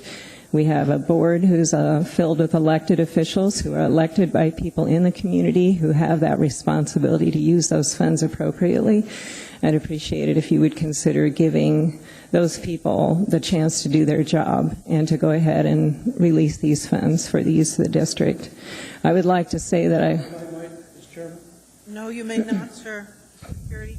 Go ahead, ma'am. I wanted to say that I do work at a school that reached AYP this year, a Title I school, and I'm very proud to be an employee of North Star Elementary. And we met our goals, and we met AYP this year, and we did that because we had a lot of really good support from our district, and we have support in technology, as the previous speaker spoke to. We're doing a lot to give our students 21st century skills, and we need 21st century technology to do that, and that's a big priority throughout the district. I'm a librarian, and it's a huge priority for the librarians to help our kids have access to information through technology, through the internet as well as our printed materials. Huge responsibility and a huge priority for us. So I want to thank you for that support. And just in passing, since I always make a comment about how you can raise my taxes to help support the school district as a property owner, I hear many times people say, why should I support the schools? I don't have kids. I see those comments in the newspapers. But I don't use all the parks in town, but I'm not going to come in here and tell you I don't want to pay for the parks. I don't usually have to call the police for my house, but I'm not going to come here and say I don't want to support the police. My house is not burned down yet, but I'm not going to say I don't want to pay for the fire department. So I just ask people to please take responsibility as being citizens of our community. Be mature about the responsibilities we have, and please don't try to cop out of supporting our schools. Thank you. Ms. Drummond, hold on a minute. We've got a question for you, ma'am. Ms. Reese? Yes. Hi, thank you so much. Hi. I too noticed that North Star Elementary School made its AYP, and that's just terrific. That is my neighborhood school. My children attended there, and I always keep an eye on how it's doing, and I was truly pleased to see that North Star is coming up out of that valley. We have a really good staff, and we're working really hard. And if I may speak briefly also to, a huge responsibility of the schools these days is to work on social emotional learning, and we're working very hard on that. And that's something that I don't see people talk about very much when they talk about what the schools do. We have a huge responsibility to try to help our kids be able to function in groups and function with other people, and we take that very seriously. It's a huge component of what the district is doing and what we're doing at our school. So please be aware of those things. We're not just there to teach people how to do the alphabet. Thank you. Thank you. Thank you. Anyone else? My name is Andy Holloman. I'm a 25-year resident of Anchorage. I'm a 15-year employee of the school district. And I have to say, in this particular issue, timing is everything. I was really shocked at the issue because I will admit, as a teacher, I'll take whatever you give me and then I will go look for more. I'll look for surplus computers. I'll look for grants. I'll look for funding from other places. Yes, I'll take every single dime you give me. And when I run out of good ideas to use in my classroom, or when Ms. Como runs out of good ideas for programs, I'm sure she'll stop. But I'll be honest, I don't see an end to it anytime soon. It seems that people on the Budget Commission want to turn this into a zero-sum game. We got more funding from the state. That's where most of our funding comes from. But suddenly we want to pull that back down and we want to stop. I realized a long time ago, there's a real temptation to make it the long run. I have kids in front of me that I'll see this year. I'll never see them again. You want to make your budget life easier for next year? I can understand that. That's very fair. Some of these kids are going to leave, and the fact that you did 90% or you did a 95% effort means there's 5% they didn't get this year. That's unfair. That's cruel. I want to know which kids you want me to say that to. I saved a little bit for next year, and I'm going to try a little harder then. I hope you'll realize, because of the timing, because this is the first day of school, this isn't just a budget decision, this is a leadership decision. Which way are we going? Thank you. Thank you very much. Anyone else?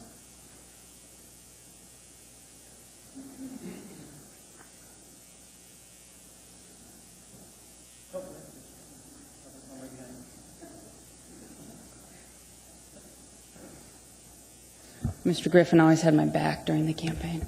Again, for the record, Gretchen Guess, I'm the president of the school board. I'm here with Carol Cuomo, the superintendent. What I wanted to do was go over a few points of where the board was at when they made these decisions, and then I'll hand it over to Carol, and then we can answer any questions you have. As you know from going through it, there's kind of three components. There's the change in revenue expense that always comes at the end of the year. There's the increase in base student allocation for only high school CTE that came through the legislature, and then there's the one-time grants. What I'd like to spend some time on, because of the issues that have been raised, is the one-time grant items.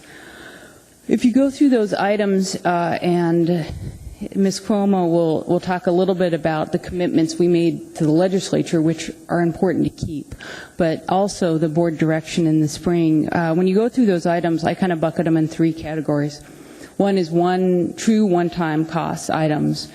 Another one is true recurring expenditures, things that we should not see next year in budget cuts. And the third are expenditures that could make a real impact on kids this year, but will be part of the prioritization for next year. So the true one-time cost items, I won't go through these unless budget assembly members want me to, is about $3.5 million of this, about 54%, and does include the recommendation on the tech refresh that we've gotten from the advisory committee in the past. The true ongoing is about $148,000, about 2% of the budget. That would be the stellar band and orchestra teacher, the Chinese position that we need to have the continuum of Chinese language from Scenic Park to Begich to Bartlett that we've made a commitment to, and the full-time school nurse in Girdwood. It's one of the few schools that doesn't have a full-time nurse, and we have some kids out there, and it's far from a healthcare facility. So I'll spend a little bit of time on expenditures in my mind that can make an impact today, but maybe on the cutting block next year. We're going to have to reprioritize. Class size. I'm one of those believers that believes that class size matters, and getting us back down the class sizes we had before the budget change is important. Those can have impacts on kids this year, and will be a continued debate for the board in the upcoming year. We had 3 interpreter positions because of deaf and one deaf and blind child that are in our district this year. Of course, we'll meet that need next year if those children are still in our district next year, and that's just part of meeting our special education requirement. The statistician is a position that we put in this year. We have reporting requirements based on the federal grants that weren't covered, and that position will be reevaluated next year. Keep going.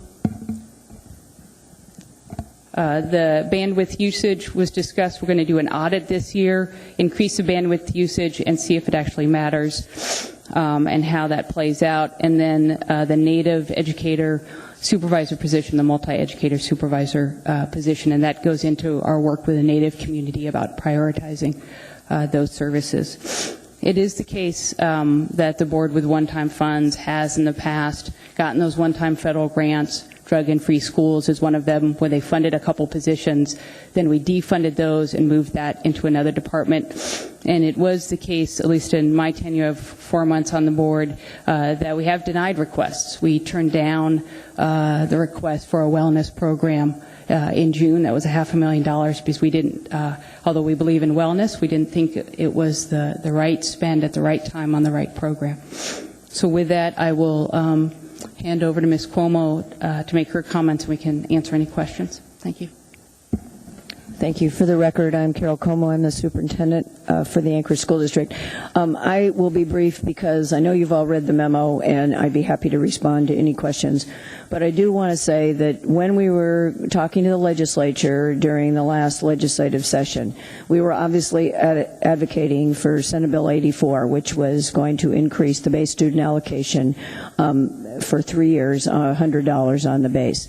That did not pass, but at the same token, we had numerous discussions with legislators who said, we are going to put into the base the increased funding for career and technical education because we feel that is so important for so many students around the state in order to engage them in learning and to keep them in school. And we were very supportive.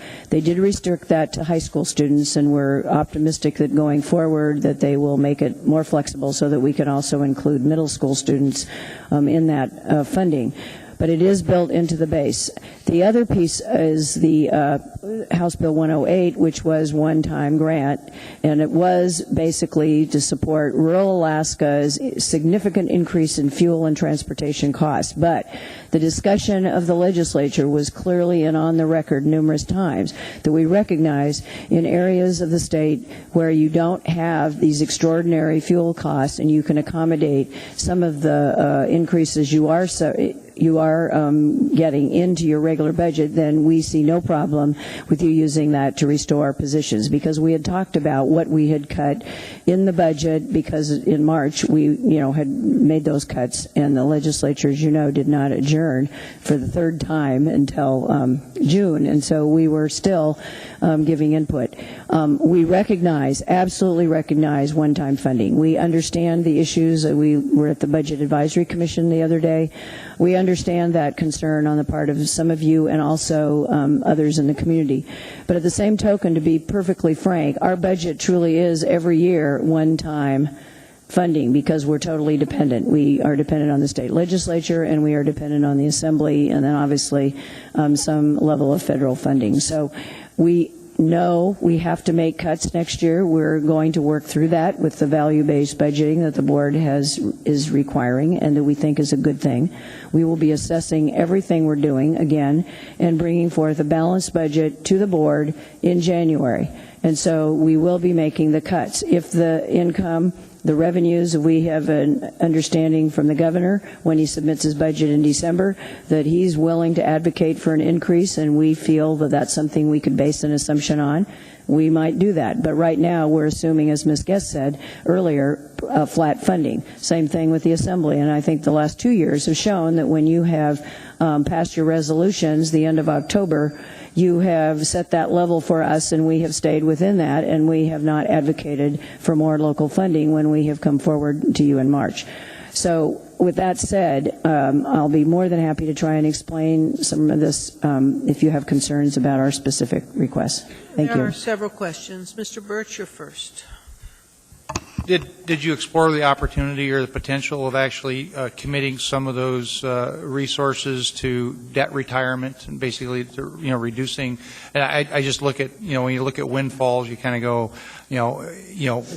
where are we going to take the taxpayer into consideration here, and what can we do to obviously we got some costs with the retirement system, but maybe we can put some of that to reduce some of those capital costs. Through the chair, Mr. Birch, we didn't, and I think because 2-3 meetings before that, we placed $7 million of funds into our capital fund. So, and it kind of towards that new movement of building up our capital fund and being more responsible in that manner. That was before we got the state funds. So we had done what we thought was the right thing to do early on the capital fund. And so it didn't really come up for discussion afterwards. So probably somewhat of a timing issue, but that's why, because we had dealt with it 6 weeks before and put that additional money in the capital fund.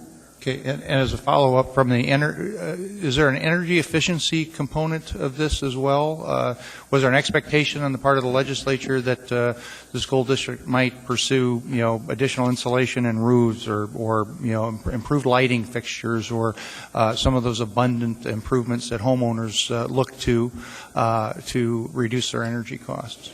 There was no expectation of a specific request. We already have an energy management program.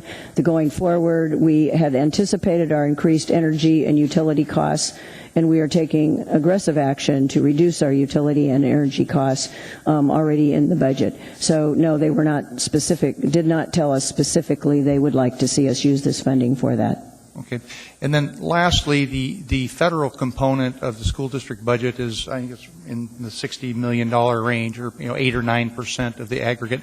Is the federal burden and the conditions and the provisions and the requirements and the constraints that are placed on the school district operations, do they exceed the $67 million federal component that is a part of your budget? I mean, do you have any sort of a sense as to whether the strings that are tied to those funding dollars exceed the benefit derived from those dollars? I believe the increased impact aid, which obviously goes to offset the federal military dependents and active duty, as well as civilians who work on military installation, that is part of this, and we see that as a real benefit. The federal programs in special education and a number of our title programs do have considerable strings, and this federal No Child Left Behind Act was referred to earlier puts significant restrictions on how we can use our Title I funding. We are actively working with Senator Murkowski's office right now trying to get some flexibility built into those federal requirements so that we can, in fact, use the full entitlement that we get to meet the needs of our students and not prescribed by the U.S. Department of Education. It's very restrictive at this point. So we're having to set aside some of our federal funding until very late in the year because they say you have to do this and this before you can spend the money.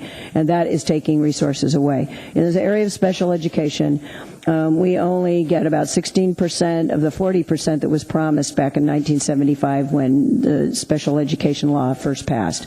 The state of Alaska has stepped up significantly for the intensive needs funding through the last session, and actually for the first time ever, we calculated that the 13 times the base that we get on the intensive needs students actually paid for the full cost of our intensive needs students, and that's the first time in my long career in the district I can say that. So I think the state legislature has very much stepped up to that piece of it, but the federal law still has numerous restrictions, and court cases give even more restrictions to our flexibility with the use of those funds. Thank you. Ms. Johnston. Yes, I have a couple questions. One is as far as the 20 full-time teachers position, are those teachers that are new to the system, and could you kind of give me the average age of most of those teachers, or do you know, or? I have no idea. There are 20 teaching positions that we allocate out to the schools, and they will hire the best qualified for those positions. No, I haven't. So this is not being, these aren't teachers being hired back that were let go? We did not lay any teachers off, but we reduced the number of available teaching positions that were allocated. And so the budget in the allocation increase would restore 20 teaching positions for elementary, middle, and high schools that then the executive directors can give to the schools in greatest need as their enrollment increases. Okay, thank you. And then the other question I had is the statistician position and the master plan facilitators, and they were both positions that are from stimulus funds. So when we accepted those stimulus funds, were we not able to allocate some of those for staff positions? Why are we now taking this funding to pay for something that was funded earlier? Because the stimulus funding, we were very clear. We have a number of positions in our budget in the general fund that were formally funded by the stimulus money, and we were clear from the minute that passed that if we decided and the board agreed that we would keep certain positions in the budget, it would come out of our regular general fund and something else would be cut. The statistician position is required because of not only the finishing up the stimulus reporting that is required through the end of September, but we are getting increased requirements for assessments, evaluations of our program. Part of it's through this value-based budgeting, but more importantly, through more and more requirements that are coming to us from different programs. We have to evaluate and assess them. So that position is a critical, needed one in order for us to come up with evaluations of our programs to deliver back to the board because they're asking for more and more data. So the stimulus, it's just partially for the stimulus funding and for the final reporting of that. Correct, but it's finishing out the reporting by the end of September, correct. And with the stimulus funding, I know that you made a very valiant effort and you did try new programs, and your approach was, we will try these and see what's effective and what isn't effective, and either we maintain them and find cuts other places, or we discontinue them.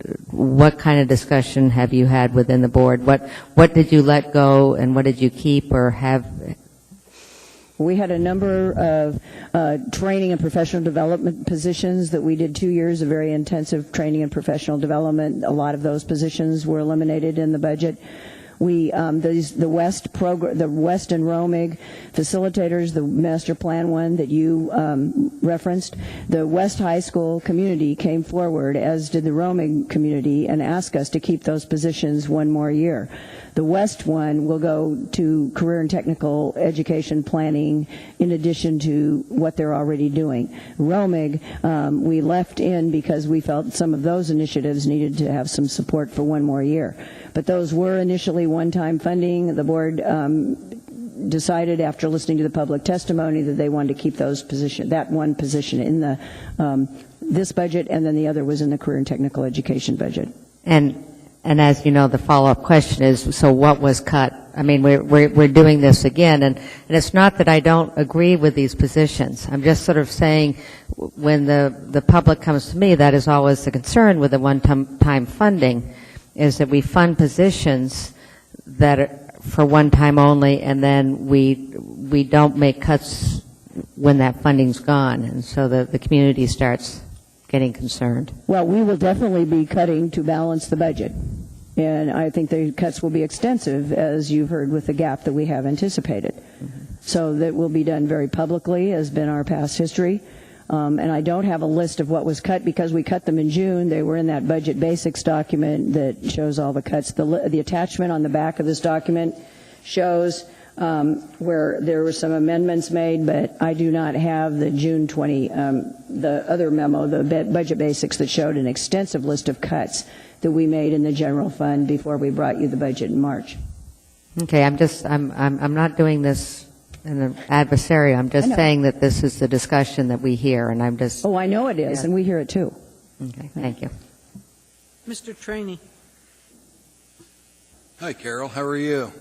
Great. It was a great start to school today. Good. Couple questions. And I appreciate your response to all the questions we have for you, but back to when we set the original budget limit, we told you this is how much tax dollars we're going to give you. We told you to go out and see if you can get more funding. Remember that? And you've done that. You've got both state and federal dollars over what we can give you from local dollars, and I appreciate that. Do you remember Jim Kubitz was on the assembly with me in the early 90s? Mm-hmm. Jim had a phrase he always used called shift and shaft. And I'm afraid that's what I'm hearing from some of the emails I'm getting. From people that are saying, just take the money, lower the property taxes, and don't worry about the fallout effect. But I know the president was on the state legislature for a while. And the people of Anchorage had come down and asked for money. What was the response when we spent the money for something different than what we told you we were going to use it for when the money came here? How likely would you be to give us any more money? Through the chair, Mr. Trainee, my experience is you wouldn't get the money the next time around. Exactly. From either side of the aisle. Exactly, and that's my fear, is what the state legislature is going to do and say, good heavens, we gave you this money, used it for something completely different, to offset property taxes. And that's not the response we need to give Juneau. We appreciate their money.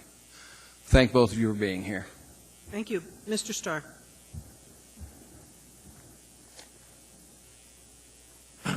Mr. I can't remember Chad Stitler's comments in an email back to the response on some of the appropriations. And I don't have a quote, but he speaks that the district does not have a student-teacher policy statement in that regard. So the mission statement from your perspective to refund the 20 teacher positions is based on what? Obviously, you heard class size was our concern sometime in the past. The public speaks to class size. But without a stated policy, what number are you chasing here? We do a budget ratio at kindergarten and first grade is 20 to 20.5 to 1 in our budgeting ratio. Second and third grade is a little higher, and then fourth through fifth, and then 7 through 12. There are different budgeted figures that are in our documents. So it is you do have a target. You have a That's number in your mind. Those are our targets for allocation. And then if a school comes in, like we had a school the other night, that we're getting just huge numbers of fifth and sixth graders, the principal got another teacher position today from our held back positions because the school needed another teacher. And so that was allocated out based on the enrollment that was at the school. Which brings up my question is you take your numbers and sometime in October you actually know what they are and then you hire, or in certain cases if enrollment goes down you actually let teachers go. Why not wait for this appropriation until you actually have your attendance numbers? Doesn't it make more sense to chase the number versus saying we just need 20 FTEs and we're going to get them today?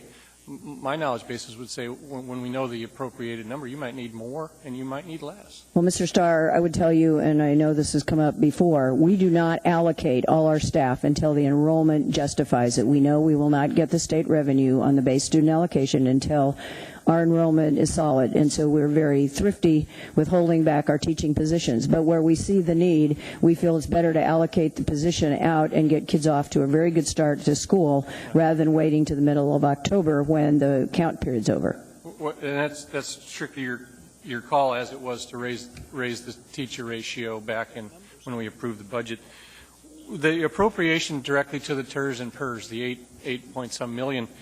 What I have is the approval documents back when we did the original spending plan that Mr. Trainey referred to, and when we increased your budget from 789 to 811 million the first go around at the Apple, we already anticipated a $13.8 million increase in the TERS and PERS contribution. And again, some of that money, the 13.8, came out of taxpayer dollars to fund that increased expectation. Now you're saying that you're going to get another 8.3. What's the actual accounting appropriation of the 8.3? Where does it go? As I will let Mr. Steitler respond, but it's my understanding it's a bookkeeping exercise. They tell us how much we qualify for, and they book it against the unfunded liability at the state. But I'd like to know, because if we're going to tax for the $13.8 million increase in our last budget, and you're going to get a direct appropriation from that, to me the two are linked. If we're going to use tax dollars to pay that, Chad, are you not of the logic that the 8.3 reimbursement then should result in a taxpayer rebate? Mr. Starr, through the chair, I believe the $13 million increase you're referring to is on that employer retirement system relief payments from the state? That's correct. In this action item tonight, but I'm referring also to the action item that we had when we approved your original $811 million budget. There was a $13.8 million expectation of increased costs.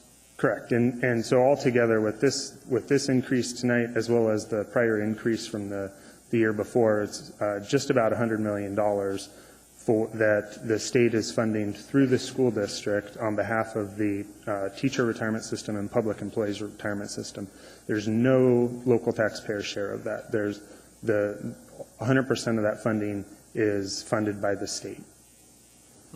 I mean, the logic thinks that way tonight, for sure, in the appropriation, but when you're looking for the revenue balance at the $811 million balance point, some of it comes from taxes, some of it comes from local. So I guess, you know, in your mind, yeah, that's right. You keep the $2 separate. For me, we just have to somehow balance $811 million, and we do it through an appropriation of taxes and federal dollars and state, as you know the process well.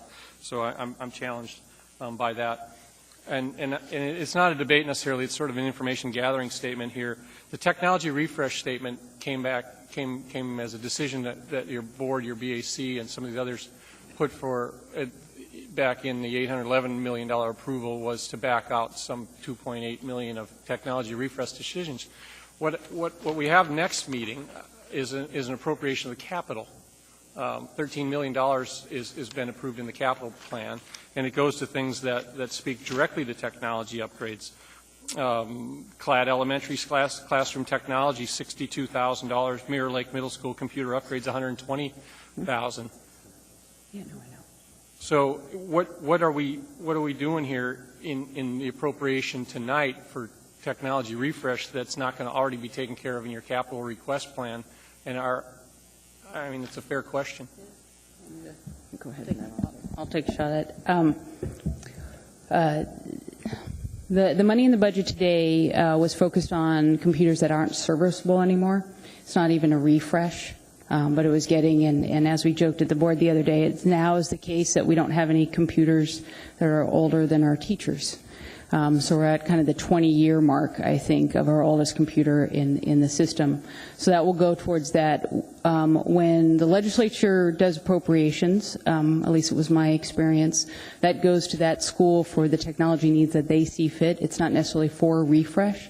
It could be for a computer lab, it could be for other things, and that goes into the cycle. So if there's a computer in there that was in cycle that's going to be replaced, then we would use it somewhere else or it would go out of cycle. But right now, we're just starting to get and having a debate about what is the appropriate cycle time.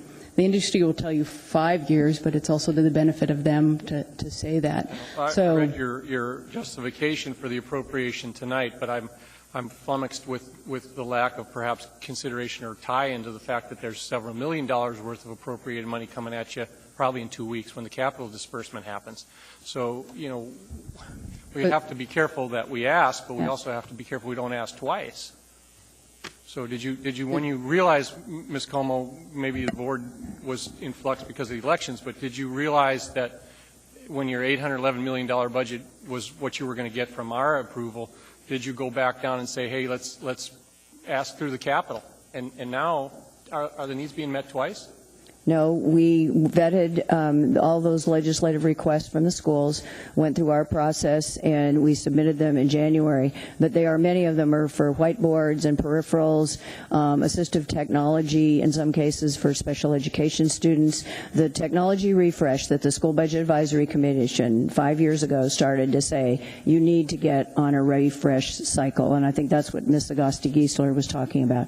So they're really not totally connected. Most of the technology upgrades that the schools requested are not for the technology refresh. But as Ms. Guest said, when a school has up-to-date technology, we are not going to refresh those computers. We're going to go to the next school because what we have in the budget is not going to meet the need of the total refresh needed. It's getting us back on a good cycle, but we've got a ways to go on it.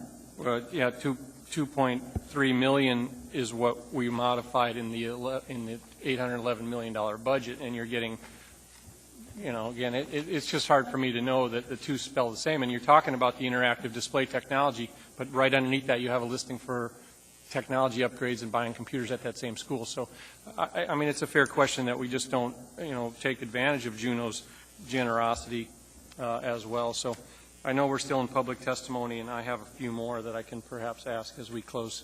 Thank you. I know you'll stick around. We do, though, have people in queue who want to ask questions. So hold on a minute. Okay. Mr. Trombley, do you want to go now or you want to wait? I can go now. That's fine. Okay, go ahead. I want to thank Chad for detailed responses to some of my questions. According to Chad, for those who don't know, it's the school district's chief financial officer, 89% of the district's budget is salary and benefits. That's a pretty staggering amount. Now, I understand that in any business or organization, your number one cost is labor, and I understand that.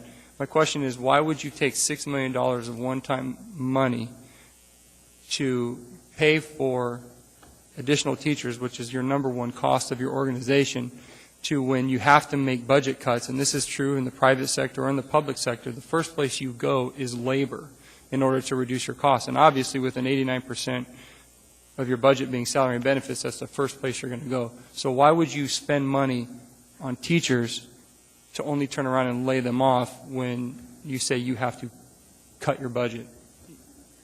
The board made it very clear to us when we built the budget in January that class size was not to be a factor in balancing the budget until the very last thing. And so we did not increase class size initially.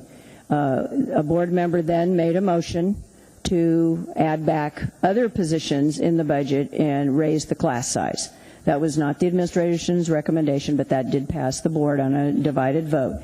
But the same discussion then came, if we got additional funding from the legislature, even if it was one-time funding, the board directed us and said one of our top priorities is to reinstate the teaching positions that were cut in that motion in February. And so that was our 20 teacher recommendation, along with the other positions that Ms. Guest talked about.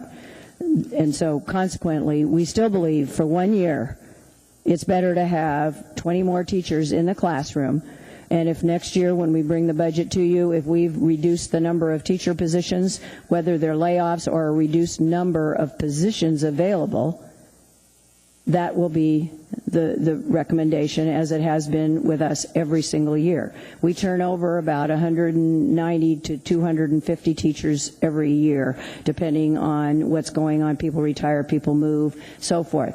And so no teachers were laid off.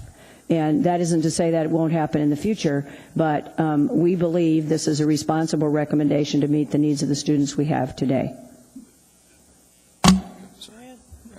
So of those 20 teachers and the ones that you do turn over, what's the long-term cost of those? Say you hire someone for a year. Is there money that you still have to spend for a retirement system or anything like that, even if that person's employed for 1 year? Well, they get their 1 year retirement cost, but once they leave, that goes away. That's right. That's correct. Mr. Honeman, do you want to ask now or wait? Just a real quick question. I just want to reiterate, did you say that the money, when you talk to the legislatures in the House and or the Senate or both, that the funding from this money, this $18 million, that could be used on salaried positions for teachers? Is that what I heard you said? Even though there was language in there talking about energy efficiencies and such, that they said that a lot of that title or tag, if I heard you right, was because of the high cost, particularly in the rural areas, like places where gas is $8 and $10 a gallon. Is that right? The $6 million is what we're talking about, and Senator Hoffman was the prime sponsor. We had numerous discussions with superintendents and board members from all over the state. Not all school districts were going to be needing to use that amount of money they were getting for fuel and energy costs, but we were very clear on the record that we were going to be recommending to our boards to reinstate teaching positions or other positions that had to be cut before any increase came forward, because most of us build our budgets on flat funding. And that this money's coming from the state could also be used for stuff. It could have been used to replace computers that you might have needed, but it's not necessarily capital budget money. This is money that could go to the operating funds. It goes into the general fund at the discretion of the school board, yes. Thank you. If you could stick around, please. Thank you. Is there anyone else who'd like to testify? Please come forward. Howdy. Bob Griffin, also from the Budget Advisory Commission. And Madam Chair, I just wanted to point out, when Mr. Holloman was up here and the other officials from the school district, it's pretty obvious whatever amount of money that we place in front of the school district, they're going to find an urgent need to spend it. That's actually, before I go too far, I have to give special thanks to Chad, too, for answering emails for me on Sunday afternoons so I'm able to make this presentation today. I just wanted to point out in a recent Wall Street Journal article this week, as a matter of fact, that when 65% of the people they polled, when they asked them if you'd spend more money on public education, they said yes. When they told those people how much they were currently spending on public education, that ratio flipped to 35%. I think we have to look at the future on this and the glide path that this puts us on. You know, next year, if the Assembly approves $3 million more from the school budget and it goes to $1,815 million, what's going to be the ADN headline? Is it going to be the Assembly approves millions of more dollars to the school district, or drastic budget cuts slashed by $15 million? Hockey is on the chopping block. In my assessment, this is what we have to look at. It's the glide path that this one-time funding puts us on. We know there's going to be huge pressures next year to maintain this trajectory, and I don't think it's going to be sustainable, specifically because much of this money is earmarked for ongoing additional staff, and things won't be sustained. I think the Mat-Su district took a much more sensible approach when they applied a lot of this money towards maintaining funding a early retirement program for people to reduce the pain that was going to happen later on. As for the 20 teaching positions we've kind of been stressing over back and forth, you know, it's really strong feeling that the district is innovative enough to figure out a way to avoid overcrowding in the classrooms, since we only have 13 students per teacher in the school district at this time. From a historic perspective, I think why this is such a hot topic today is is the way we don't have a funding formula to fund our schools. Basically, the schools are funded based upon the municipal population. Since 1994, the population has increased by 40,000. The number of kids attending non-charter schools has actually dropped by 400 in the Anchorage school districts. And this major disconnect in the way that we fund our schools enables some really questionable spending behavior. One of the most glaring examples is the fact that the rapid expansion of school buildings that we've been told were urgently needed. Over the last 18 years, we've added equivalent of 42 football fields of capacity to the Anchorage School District and room for 11,000 additional students while the enrollment has declined. Could you wrap it up, sir? Yes, I can.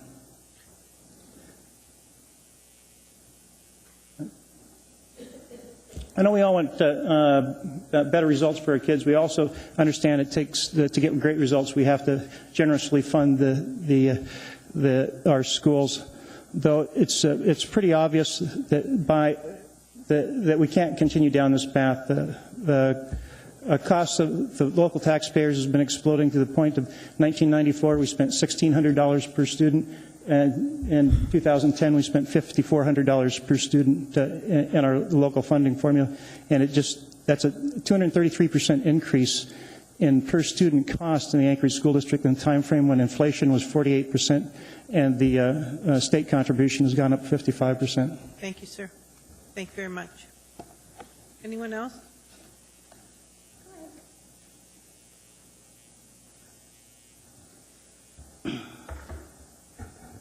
I really wanted to follow Mr. Griffin. Hi, my name is Linda Kellen Beagle, and when it comes to if you want to try to dissuade somebody from doing something that is obvious, the best way to do that is through half-truths and misdirection. And what I'm referring to is the Budget Advisory Commission recommendation. They use two numbers in here to try to convince folks that they shouldn't be giving the school district money that already really belongs to them. And one of the numbers it says, according to the Tax Foundation, Anchorage ranks in the 92nd percentile of highest property taxes. I went to the Tax Foundation, and I looked at the numbers and did the math. And the only way that it comes out anywhere close to 92nd percentile is if you compare the most expensive housing prices, which is Anchorage is one of the most expensive housing prices in the country, to the least expensive housing prices, and they compare the amount of money that you actually pay in taxes, not the percent. When I looked and found the taxes paid as percent of median home value, I discovered that Sioux County, Iowa is in the 70th percentile, and they were one of the top 10 most affordable places to live last year. Guess who else is in the 70th percentile? Anchorage, Alaska. So 30% of the country who probably also pay income tax and sales tax and everything else pay exactly the same percentage of taxes, property taxes, as Anchorage, Alaska. The second number that was on here is that the school district has increased 72%, 0.6% over the last 9 years on a per student basis. And talking about being able to see everything clearly, and the school district puts everything on their website. Sometimes it's hard to find, but it's all there if you know how to look for it. And right on the front page, they have this really cool graph that shows the percentages of what they can actually control, like salaries and that kind of thing, compared to what they can't control, like PERS, TERS, like health insurance. I know all of us, our health insurance has gone way up, and a lot of other things. And as far as from what I could determine on the front page, it looks like what the school district could control, that the percentages have only gone up 11 from somewhere between 9 and 14%. That's what I was able to determine. So both of these numbers, like I said, half-truths and misdirection. The misdirection part is that we're talking about property taxes at all. Because the reality is they've said straight up that they're not going to be putting this on any of the property taxes. And they did what we asked them to do. They went to the state to try to offset the costs for the property owners, and now we want to punish them for it. So anyway, that's what I had to say. Thanks. Thank you.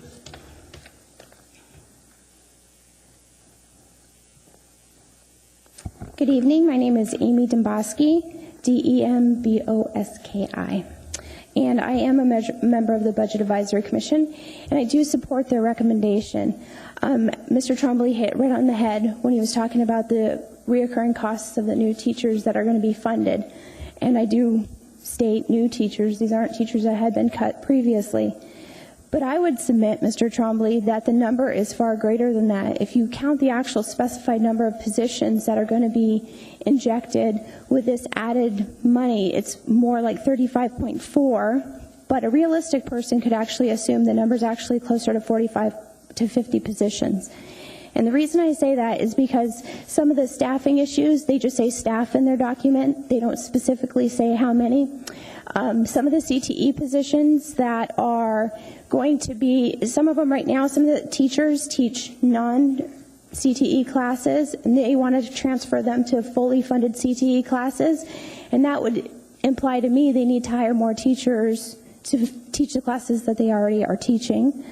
The other issue that I have with some of the proposed expenditures are that they want to add after-school classes and they want to add summer camp. And to me, if you had a school district that had a graduation rate of 90%, if you were full to capacity, I could understand expanding to after-school classes, and I could understand having a summer camp. But we're not in that situation. So to me, we're growing a bloated bureaucracy, and we're not really focusing on the results we need to achieve. So this is not a radical idea of the Budget Advisory Commission to say, hey, let's put the brakes on. I think so many times in government we need to stop and take a look at the big picture. So when I hear the school district and other members saying, well, this isn't taxpayer money, you know, whether it comes out of the right hand or the left hand, it's all taxpayer money. So whether it's the state level, the local level, or the federal level, it's this body's opportunity to stop and say, we're going to be responsible with the money, no matter which taxpayer's hand it comes out of. Thank you. Thank you very much. Anyone else?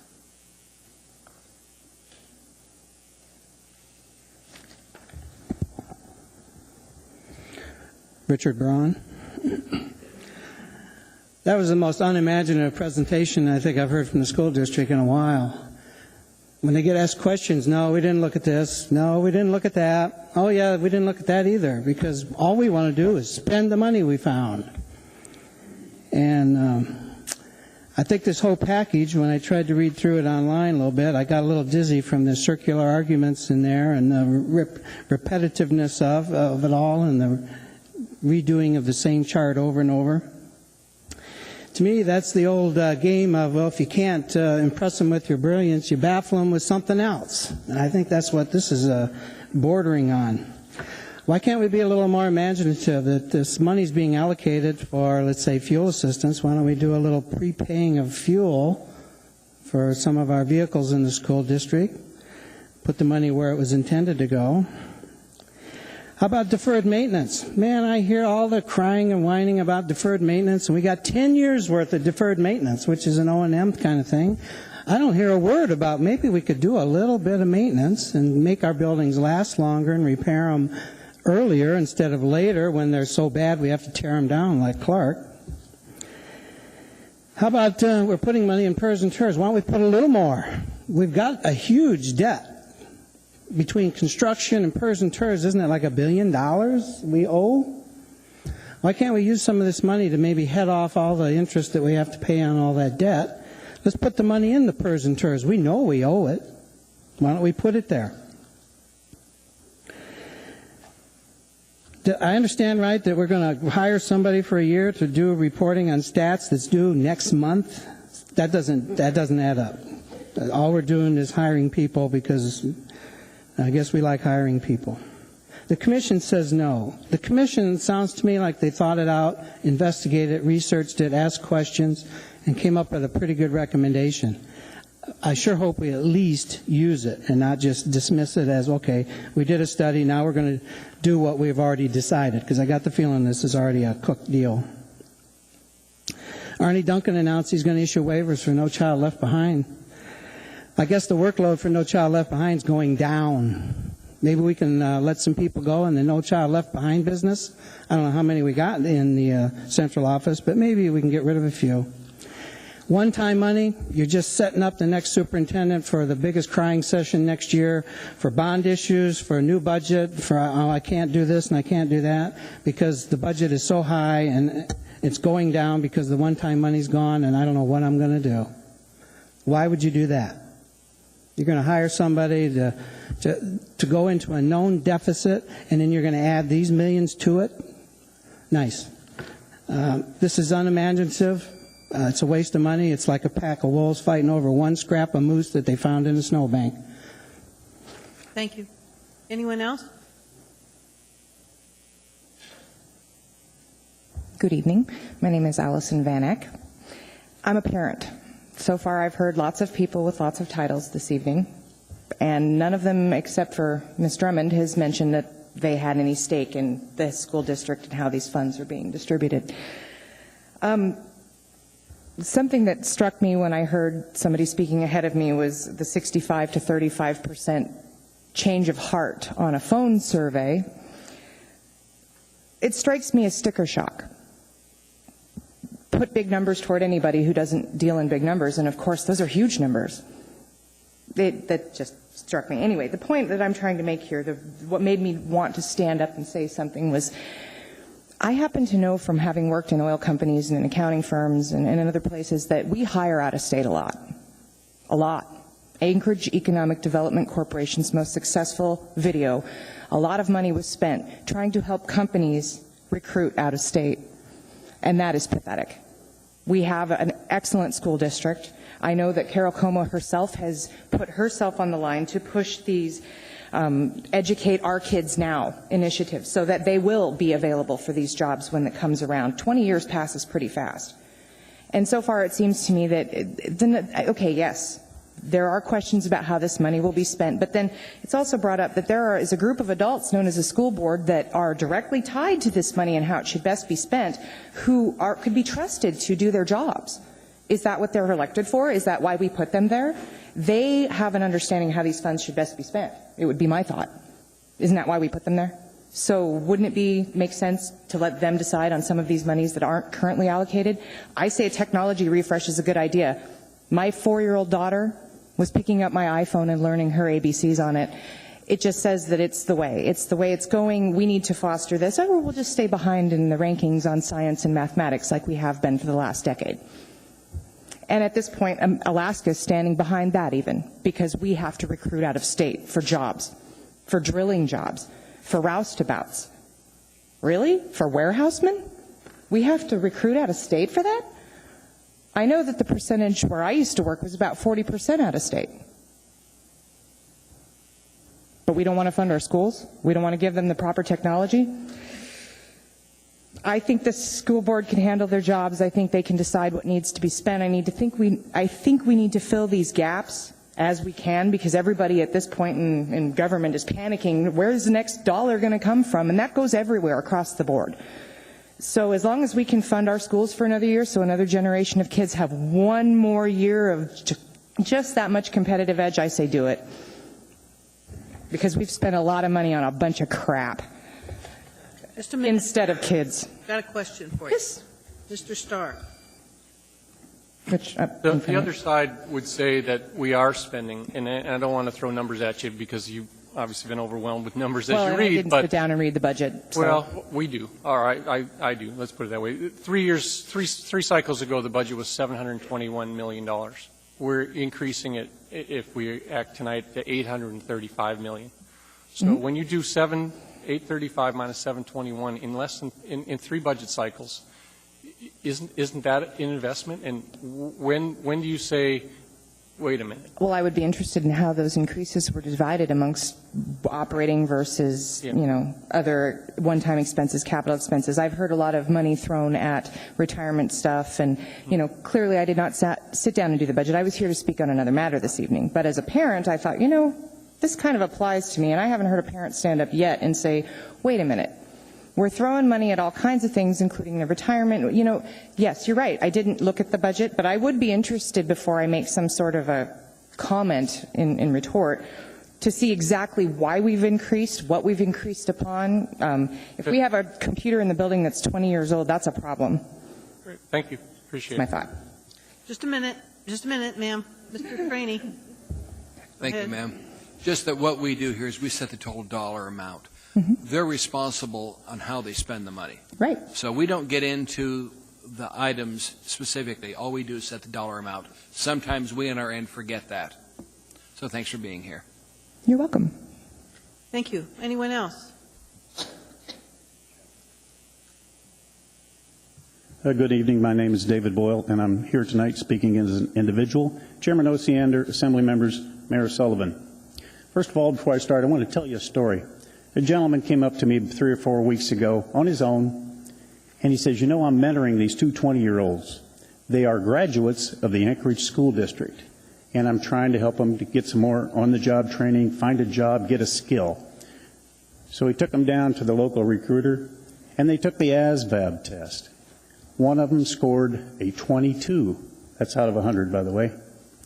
And at that point, he asked them, and neither one of them could read. That is quite a testimony on this school district. To me, it's criminal, but that's my personal opinion. Anyway, a previous speaker mentioned they had 20 funded positions last year that they cut, and they want to reestablish those 20 funded positions.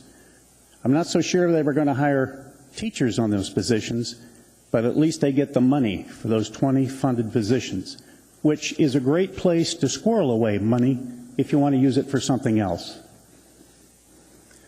And the previous speaker also mentioned that the legislature did not increase the base student allocation, or the BSA.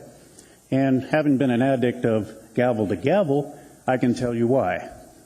The reason was, from both sides of the aisle, by the way, there was no accountability for achievement.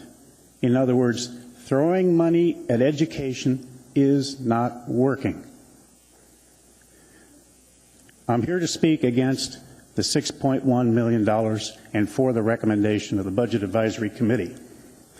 The school district has recently hired an individual at $120,000. The job title, Energy Conservation Manager. That's base salary of $120,000. That individual should be more than capable with that pay to be able to save a lot of money for energy. Now let's get to teachers. We always hear about student-teacher ratios. I'll round these numbers. There are about 6,800 employees in the school district. 3,800 of those are teachers. Discounting for special ed, only 1,900 of those are in the classroom. We need to ask the questions. Where are the people if they're not in the classroom? And that's about 25 students per teacher. This previous school year, the last school year, the student population has decreased 3%, and they're asking for an increase in their budget. Student population is pretty much where it was in 1992. So I'm asking for accountability. And tonight, your vote, you can either make a political vote or you can make a fiscal responsibility vote. It's up to you. You can vote the $6.1 million and also vote for a property tax increase in the future years. Or you can vote for fiscal responsibility. Thank you, sir. The bottom line is, ask the school administration how much is enough. Thank you for your time. Thank you. Anyone else? Can I get a rough idea how many people are left in the audience that would still like to speak on this? About 3, 4. Okay, thank you. Hi. Name's Catherine Hicks, and I got in a little late in this discussion, but what I wanted to know is where this $6 million for 1 year is going to go on to the budget, and so that next year the people won't be, the school district will come out and say, oh, we've already cut our budget $6 million because they won't have it. And so see all we've sacrificed for you. It just seems to me this is a ripoff. And they would, like this gentleman said, they would be much better to actually use it toward fuel for their buses and all, and toward the energy stuff that it's in for, instead of hiring new people that they have to fire. That's a disruption to their life. But then they say, oh, no, we can't fire them. We need all these Mickey Mouse people that we've got up filing their fingernails in the head shed. It's just, to me, the whole thing is a ripoff. And if they want to take that, they want to take that $6 million and give us a rebate on our property taxes. So, thank you. Thank you very much. Anyone else? Please come forward.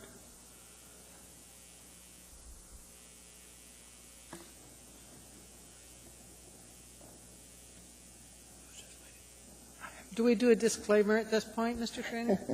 If you would like, ma'am. I'm related to her. Thank you.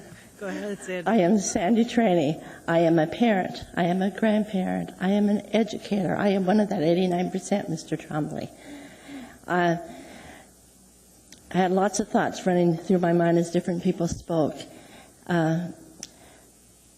Next year's budget is next year's budget. The school district has not come to that.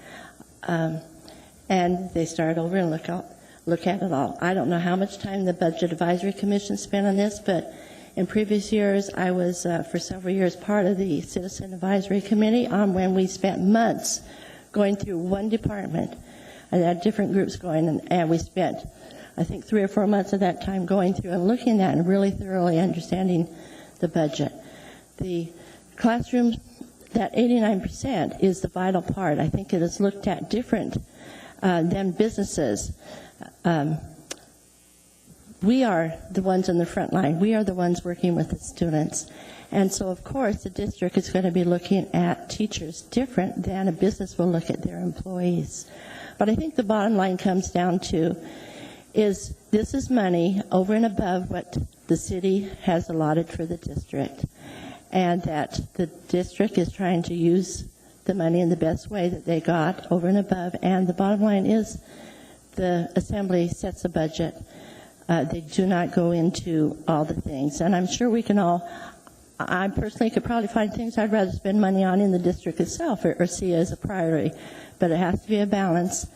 And I would urge you to do your role and pass the total amount of the budget, since this does not come out of our tax base. It is a separate over and above. And I could love to get into discussion sometime about students and AYP and all that for any of you. I have lots of opinions. I work with the students that do not pass AYP. My school did not pass AYP because of special ed students. Some of those students are not capable of doing more than what we have out of them. But that's a whole other discussion. If anyone wants to talk to me about that, I would love to. But my point tonight is that this is money that the district sought over and above. They had already planned their budget based on what they were given, and it will be put to well use. And the school district and the school board is the knowledgeable ones about where the district needs to spend the money. And so I would urge you to support that. Thank you. Thank you very much. Anyone else like to speak? Please come forward. Thank you. The name is Grant Hunter, lawyer and conservative political activist. Now, there are 2 reasons, as I can see it, why we should not allow the school district to accept this I believe it's $6.1 million. First, we have to honor the process and procedure that's been set forward. These people have spent time studying the issue and advised that we should not accept the money. That in and of itself would be enough reason not to accept the money. However, the second reason is anyone who's observed the way the educational bureaucracy in this country functions and the educational bureaucracy of this city functions would note there is always a tendency to spend more money. For many years, I watched retiring Superintendent Cuomo come in and tell this terrible story about how the world was going to come to an end, how our children were so fragile that if we just didn't give her a few more million this year, the world would come to an end. Humanity would cease to exist. Now, that $6 million is going to be used for recurring costs, salaries. Next year, whoever the superintendent is will come back and saying, you must give me the additional $6.1 million in property tax revenue, or I shall have to throw these poor people I hired out in the street. Never mind the fact that they should have realized when they were hired with these funds that there was a potential they were going to be fired next year. And I tell you frankly, the property owners of this city cannot afford this continual escalation in costs for a system that frankly doesn't produce very good results and probably inculcates values that are contrary to the development of a successful economy in Alaska. I heard one lady's talk about the need to have our kids ready for jobs in the oil industry. The problem I have is the political orientation of most of the people who work in the school system seems to be, let's get rid of the oil industry. So I urge you to honor the process and not permit the school district to accept the extra $6 million. Thank you very much. Anyone else? Hi, my name is Mike Mason. I attended the Anchorage School District. I graduated from Diamond High School. I also was fortunate enough to be able to attend KCC. I'm currently a student at the University of Alaska, and I was in the top 2 percentile of nationwide school, K through 12. And the school district does achieve results. It does create good citizens who are smart and capable and able to get jobs, but a large portion of the reason I was successful is because my family was rich enough to have computers at home to be able to benefit from the latest in technology. And frankly, I'm a nerd. I love computers. But I see people right now who were they to have the benefit that I had growing up, they might succeed. They might be the next Bill Gates. They might be a computer programmer or an engineer on the North Slope. They could make a difference, and they could be one of those local residents that's making things happen, and instead they slip through the cracks. And there's no reason for us in Anchorage to deny, to just turn away state funding to the school district that it's meant to go to. Thank you very much. Anyone else like to testify? Good evening, and thank you for permitting me to speak tonight. Thank you, Chairman Osiander, members of the Assembly, Mayor Sullivan, ladies and gentlemen. My name is Dan Loring. I've participated as a parent and as a citizen by volunteering on the Anchorage School District the Citizen Advisory Committees. One, a Special Education Advisory Committee, and the second one is the Multicultural Education Concerns Advisory Committee. I'm here tonight speaking as a citizen and as a parent. And I think what I have not heard much about tonight is about the kids. I've heard a lot about the budget. I had to ask my neighbor, if this was a Tea Party rally or if this was a discussion about education. The late Kenneth Burley, Superintendent Matsu kept on saying, the main thing is kids. Let's remember the main thing, and the main thing is kids. I would love to flip this conversation, over the budget to academic achievement.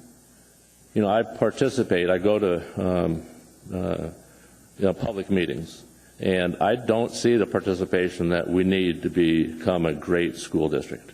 I think we're a pretty good school district. I'd like to thank Superintendent Como for a tremendous career, for having a great heart, and for caring deeply about kids. When I started volunteering, the graduation rate was 59%. That's why I volunteered, because I thought maybe I could help with some solutions. For Native students, it was 32%. Over the last 6 or 7 years, the graduation rate has went up tremendously. The dropout rate has decreased tremendously. The budget that we should be talking about is the general fund.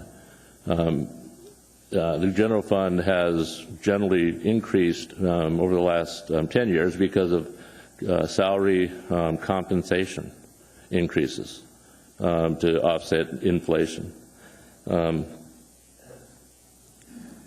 But what I really think we're here tonight is trying to micromanage the district. And as far as reading the municipal statute, I don't believe we should be trying to micromanage the district. I think that the obligation of the Assembly is to look at the budget and approve the upper limit, period. If you'd like to participate as members or Assembly citizens, I think there's tremendous opportunities to do that, though I don't see that happening today.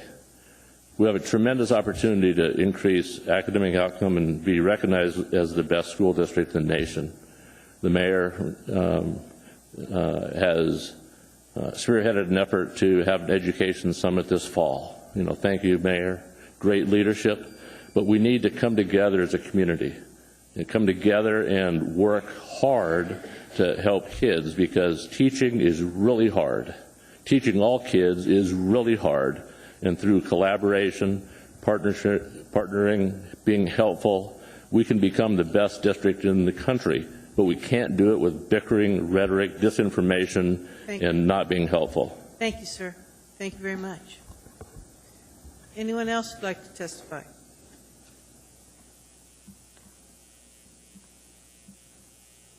Hi, my name's Tim Pearson, and this will be real quick. If you guys, the Assembly, have told the school system this is what the city can pitch in, if you need more, you need to go find it. If they get on the ball and go find it, then by golly, you should let them use it. Thank you. Thank you. Anyone else? Hearing and seeing no one. With that, this public hearing is finished, and we are ready for a motion. I've moved the motion, ma'am. Madam Chair. You'll find it in your computer. All right. The motion before us is to approve the revision for the Anchorage School District financial plan as presented. Mr. Trombley. I have an amendment on the floor I'd like to introduce. Okay. I believe, does everybody have Mr. Trombley's amendment? All right. You've moved that, sir? Yes, ma'am. Move. Second. And Mr. Starr has second. Could you punch in the screen, please, so we can keep track of that? And you want to speak to your amendment? Yes, ma'am, I do. Just a couple of things. We've heard a lot of talk about it's for the kids, it's for the kids, and I agree. The school district should be about the kids. Pretty interesting number here is that of that $18.8 million, roughly $8.6 is going to retirement fund, cost rate adjustment, legislative compliance, contracted services for scanning records and management, universal screening project manager,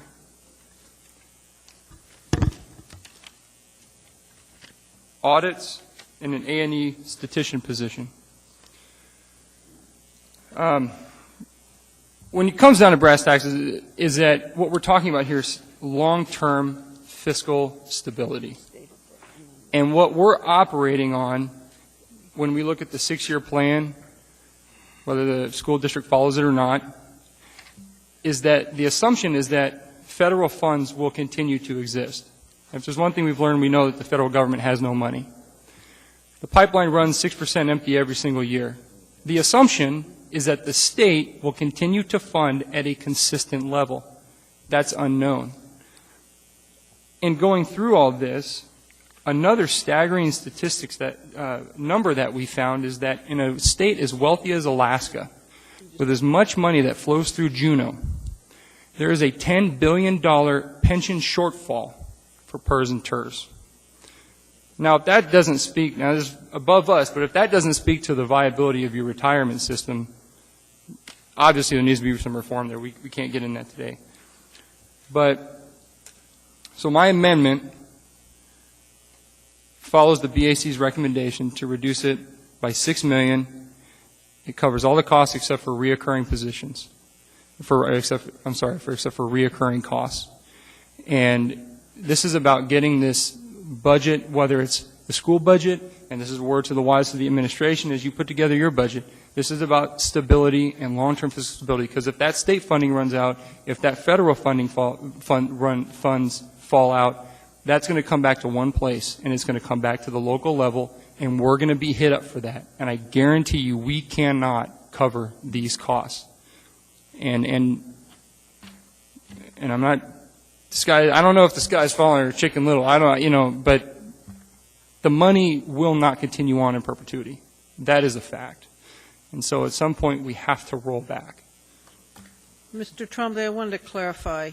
Your motion is to put the school district budget at $824,700,000, which is slightly more than 6. Is that correct? What, $6,032,000, right? Okay, thank you. I just wanted to clarify. Yes, ma'am. All right. Are you done, sir? I didn't mean to Yes, interrupt ma'am. you. Mr. Honeman? Right. I'm against this amendment and for a couple of reasons, and I think simply just stated it's state money that was requested and lobbied for by the school district and their officials. They have a school board that's duly elected, and they're responsible for their actions no different than we are for ours. It was stated time and again, and I have no reason to believe otherwise, that it's a legal use of the funds as requested for the staff positions, so I'm voting against this amendment. Thank you. Mr. Trainee? Madam Chair, I'm going to join with my colleague in voting against this amendment. Getting back to shift and shafting, I see that's what's happening here with this proposal. And quite frankly, if assembly members want to be on the school board, I suggest they resign and run for the school board. We set the total dollar amount of their budget. Thank you, Madam Chair. Please. Mr. Birch? By charter, the Assembly, in fact, does have a responsibility to approve a school district budget. They could have set it up different. They could have allowed the school board to set a mill rate and go through a public process, but that's not the way it's set up. The way it's set up is this body serves as an organization to review and assess the level of tax commitments that are made on this community. I'd say it's fairly insightful. So you do have the buck stops here in this room for setting the mill rate and establishing the amount of funds that go to both the school district and to the general government operations. I speak in support of this amendment. It would certainly be my preference to see some allocation of these dollars to go to reducing capital costs or to improving the efficiency, the operating efficiency and the energy efficiency of our many millions of square feet of school district buildings or some alternative purpose. And so I would suggest that the school board come back to the Assembly should this pass and present that and have those dollars allocated in that manner. But it is an unsustainable trajectory we're on here, and I think this amendment is well intended and should pass. Thank you. Ms. Johnston? I've, in the past, been on the same side as Mr. Trombley and others on this issue, and I'm going to be a little different this time because, as was referenced, the mayor is having a summit beginning in November, and it's a 3-part summit where we are actually very fortunate. First of all, the mayor's precipice for this summit is to create, or why don't we have the best school system, not only in the country but in the world. And he has structured this, and he's working with many of us. I'm representing the Assembly. He's been working with the school district. His administration's been putting a lot of time on this, and we have been very fortunate to have some change makers who will be coming to Alaska who have proven records of reforming their school systems. Not only will there'll be a public sector of this and a community dialogue, but there'll be a third part where there'll be implementation tools. So we won't be reinventing the wheel, but we'll be taking aspects of other systems that are working.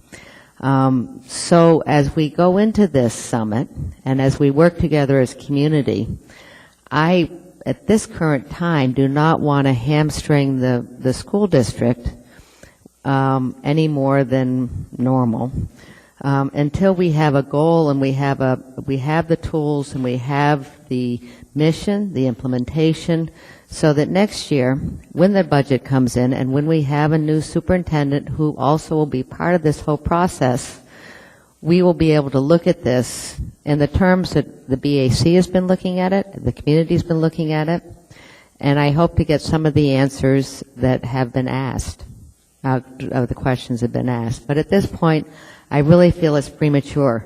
A little sidebar, and the reason I asked about the age of the 20 positions is the way the employment situation is in most public employee pools is we eat our young. And so if you do cut budgets and if you do lay people off, it's not us charming aging baby boomers, or I is one. It's our younger folks who I don't want to lose at this point, particularly as we're talking reform, particularly as we're talking with new technology, particularly as we're talking as far as public information. I really want to have as many of them involved in the school as possible because I think that's where we're going to get a lot of our answers and a lot of our reform. So, as I say, this time I will be voting on the other side, and I'll be supporting the full funding for the school district. Thank you. Mr. Flynn, are you still there? Do you have any comments on the amendment, sir? Go ahead.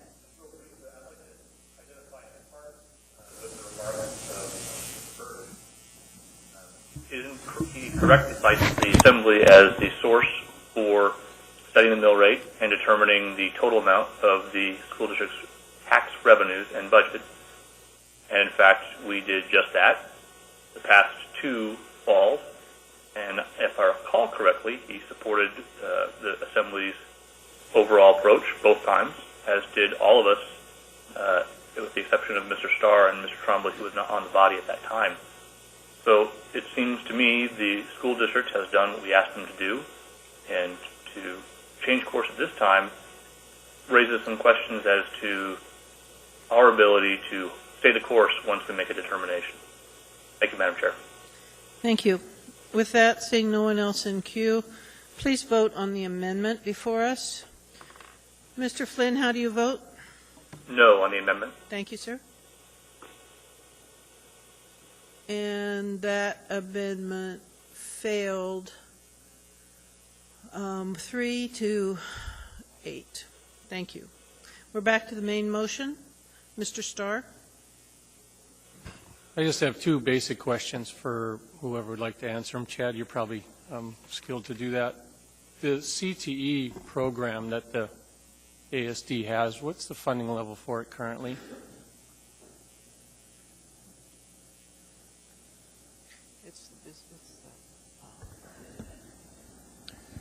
Mr. Starr, through the chair, the school district currently funds CTE programs throughout the district. You're probably all aware that we have the King Career Center, which is certainly the largest hub, but there's other pieces and parts in all of the high schools. And I don't have a specific number that we spend exactly on CTE, having roughed it out, and if you'll allow me to throw a ballpark out and I could follow up with you with specifics later. Well, the other question then is how much is the unmet needs for CTE?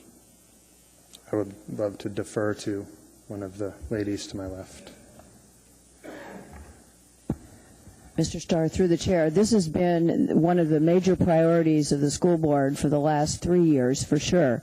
The bond that was proposed was to renovate some of the classrooms to better accommodate at the various comprehensive high schools and alternative schools to expand C&T opportunities. Our community summits and dialogues last year, this area came out as a major priority for the community. The legislature heard all that and said, we think you need to invest more in career and technical education. Right now, Rick Rios and his team of staff, are working right together with the state on the 5-year career and technical education plan that we will be bringing for formal adoption to the school board in the spring. We had 2 work sessions, one with the state at our board last spring and another one, and we are moving forward very quickly. Mr. Hall is certainly, he's the chair, the co-chair of the Career and Technical Education Advisory Committee and has been for years.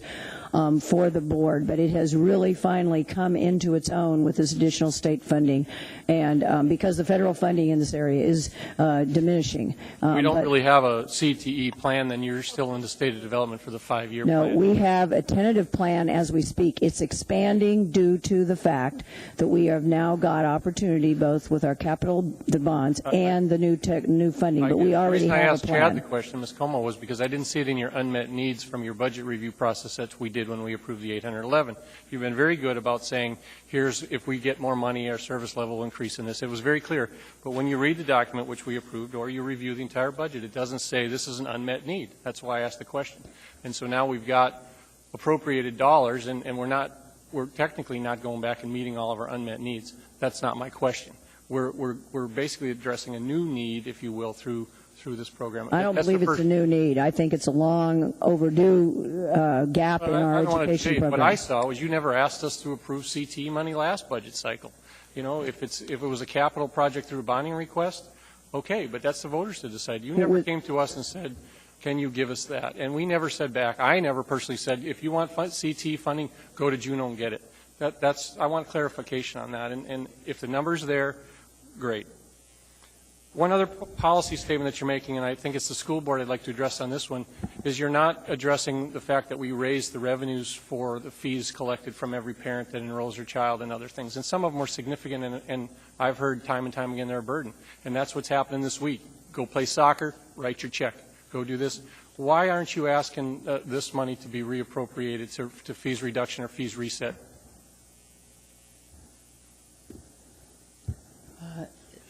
Through the chair, Mr. Starr, those fees were set in the spring because of the one-time funding. You're asking us in a similar way to then reduce fees and then increase them. I'd rather see some stability or some long-term plan about how we're going to reduce them over time, so we do that in a sustainable fashion. Well, we did increase them, and we increased them pretty significantly. Right. That was part of our revenue package, which we approved on your behalf, and I took a lot of angst in that, and that was one of the reasons I voted no on the overall spending. Is it just, we're burdening these users of these programs more, and now when we have additional funding, it doesn't appear to be a priority in your statement from the school board recommending us what to do with the appropriation. And those were the 2 questions. Okay. Thank you. Thank you. Mr. Honeman? I have more to add. If I can just speak, then I'm done to the matter entirely. It's a little bit wordy, but I'll try not to, because I take this pretty seriously. But back I don't have anything more than general comment from my peers here, trying to sway them to discuss what we're doing here. And we were asked to approve a budget in the earlier cycle that took spending levels from $789 million to $811 million, and now they're asking us to take it to $840, roughly, or $830. I'm sorry. So $830. That's in a 1-year increase. We're going to approve $40 million in growth of the spending. To me, that's a heck of an increase, and it just seems to have, as some said, callously, I thought, just it never ends for the needs. Some of this, as Ms. Johnson illustrated, I can appreciate. Retention of qualified employees, those that you want to motivate through increased salaries, the retention of those great and talented personnel are there. But I do that in conjunction with what I did at the budget cycle last time, which was embarrassing for those. Ms. Como, I didn't apologize. I didn't know that I needed to. But I put out a road grader photo. I put out a landscape tractor photo, big photos, 8.5 by 11s. Our mission statement is too big. This doesn't address it. It gets it bigger. We have to now go back and justify the federal dollars we took. by hiring somebody $111 million. We have to grow that. It expands positions into administration. That's not appropriate. I can't find a place to park now at Boniface when I want to go over there. We have administration plenty. We're taking planning staff. We're moving the West Romig planning staff to the operational budget. It's a planning function, guys. We shouldn't be appropriating hard dollars to a planning staff position. PERS and TERS, the liability and the contribution on the overall dollars, that's appropriate. But our job is to identify those appropriately funded needs. We thought we needed to put in $13 million roughly, and that was what the school district said we needed. Now we're appropriating $8.5 million. We need to get real at that. We shouldn't have a sense of maybe we'll hope the state will fund us this dollars. I thought we did it adequately when we put in $13.5 million. We need to get better at that. The CTE expansion program, it was a rhetorical question. I'm sorry for those. But there isn't a 5-year plan that says this is the goal pattern for CTE. There isn't an unmet need that came back to us when we approved the $811 million. I need that stuff. That's how I make decisions. I never said go down to Juneau and find money to fund CTE. They came up with that. Am I glad that we're going to do that? Perhaps, but I'd like to see the plan of the dollars. I'd rather see the school district say, let's appropriate it, put it into a fund, and then when we decide the best appropriation, we'll do it. Not a generic statement that's in my packet that says, well, we've got a $1.1 million after all these new positions, and we still don't know how to use that. That's what it says, and I won't quote it. It's a challenging statement for me to realize that the school district started today, and you're going to dump $1.1 million into. Technology refresh is important. Technology refresh is a capital request. It's things, it's stuff, and we had that in the capital plan. I have it here. You want to see it? It's $1.2 billion worth of capital requests that are lined up there. Next meeting, folks, show up for that. On the 30th, we're going to appropriate $13 million to stuff. It's the capital plan. It's the project that we go down to Juneau and we say, here's what we need. We need this stuff. It's in there. It's computers. Now we're saying technology refresh is really important.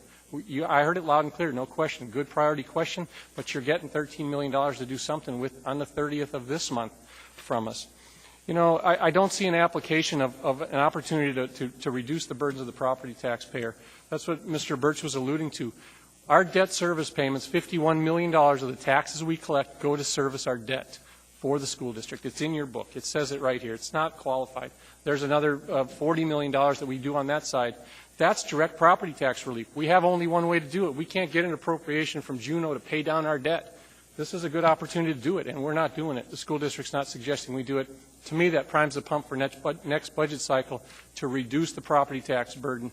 Property tax burden is debt service payments, and we're just not taking the opportunity for doing it.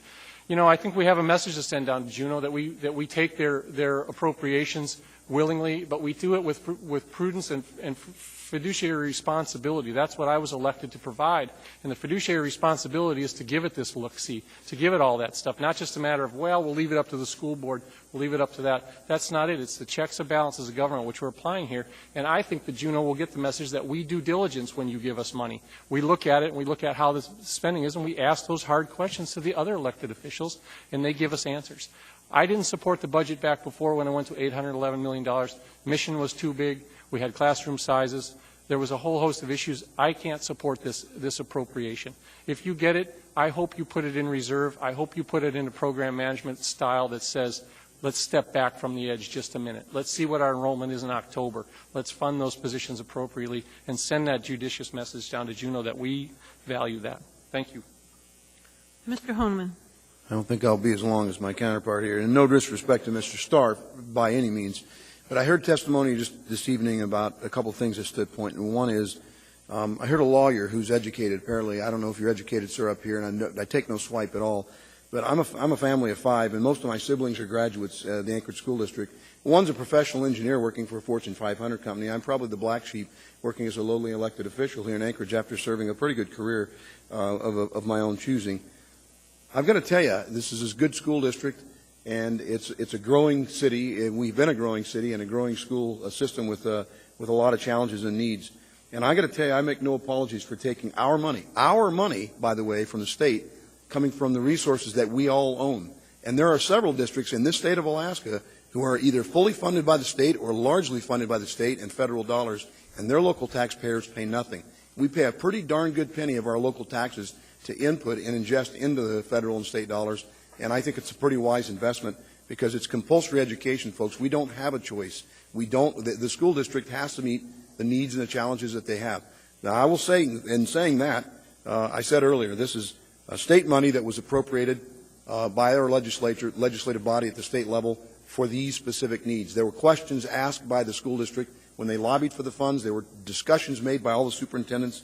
We've heard that testified to tonight. This is a legal use of the funds. There is no property tax increase, and the message to the school board, by the way, President Guest and School Superintendent Como, is most folks in this city, or a percentage of them, don't want to see an increase in their property taxes for any reason, school or otherwise.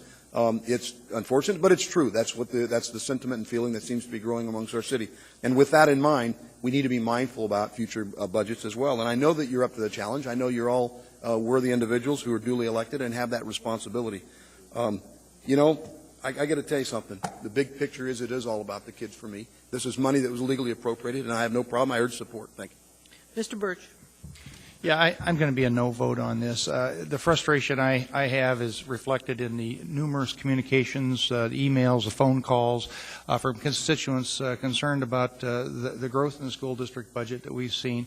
It's my, these dollars could be more appropriately allocated towards cost efficiencies in the operation of our school buildings and resources, or reducing a debt component that we have, a very significant debt component that we have in this city. And I certainly, we'd love to see state money come in to support our community. Some of us think the state should be 100% responsible for our school operations. But the burden that we place on our voters right now and our taxpayers in this community is excessive, and I will be a no vote on this. I think it's, I'm pleased to see the PERS adjustment, but I think it really needs to have some component going into the energy savings that it's originally intended for. Thank you. Mr. Trainey. As a parent of 8 kids that graduated from the Anchorage School District, I like the school district. They do a good job. What the kids do with that is up to them, but they deliver a good product to the children. I don't have any kids anymore, but I do have grandchildren in the Anchorage School District. I want to make sure they get the best education possible. As a taxpayer, I will continue to support the school district with my dollars. That's what we do as parents, as grandparents. When our children are grown, we still keep paying it because we have an obligation to the future generations to give them the same opportunity we had when we were there. So I'll be voting yes. Thank you, Madam Chair. Thank you. You still have kids, don't you? And they're Seeing no one else in queue, I want to make a comment. If I could. I wish more school board members were in the room. I'm going to vote for this because I believe and I've advocated that the district reach out for alternative sources of funding. But I truly believe that the school district budget is not sustainable. And I looked, at the long-range financial plan. You're showing at flat funding anticipated deficits of $34 million, $54 million, $70 million, $88 million, $106 million. And then even if taxes are increased and revenues from the state are increased, $14 million, $22 million, $26 million, $33 million. That's tough. That is really tough. I did put in my time on the school board. I put in 10 and a half years on the school board, and there were years where it was incredibly painful. We dealt with massive labor difficulties. We laid people off. And we looked ahead, folks. We did. When we approved any labor contract, we looked at the anticipated cost years out. We looked long range. Please, please, please don't just say, oh, it's all one-time money. That is a cop-out. You know roughly what you're going to get. And I have to tell you, I am not going to support, and I don't think this assembly will support, you coming to us next year and saying, oh, we're having this big problem, so increase taxes. It's not going to happen. Please, you guys are facing pain. Please acknowledge it and work through it. Thank you. Please vote. Mr. Flynn? Yes. And that passes 8-3. Thank you very much. We are now at 14B on our agenda. This is AR 201.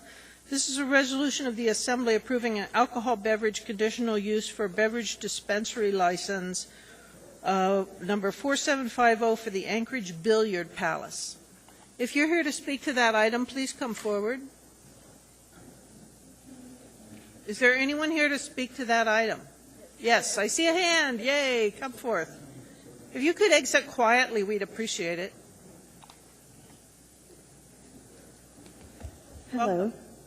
For the record, I'm Sue Griffin, and I'm the owner of the Anchorage Billiard Palace since 1988. Could you spell your last name? Griffin. Thank you. I don't really have any comments. I'm just here to answer questions if the assembly members have any for me on my conditional use permit applied for. Mr. Honeman does have one. Sir? Okay. Mr. Honeman? Thank you, Ms. Griffin, for being here. And I'm noting the address. Maybe I'm confusing. This is not the Minnesota Billiards that I was thinking of, over off of Minnesota. You're actually on Northern Lights. Well, I'm not on Northern Lights. I'm at 3400 C Street. I'm moving to Northern Lights. Northern Lights, yes. All right. And do you have adequate security for keeping minors? Because usually around these billiard halls, I've noted that there are a lot of people right on the cusp, 20, 21, 19. They try to get their buddies to come out and have a night of entertainment and recreation. We used to have, when I worked the patrol late shift, is the one on Northern Lights at C Street actually was a kind of a magnet for a lot of the cruisers, and then they would park in the parking lots, and the next thing you know, they're trying to go inside these clubs. Right.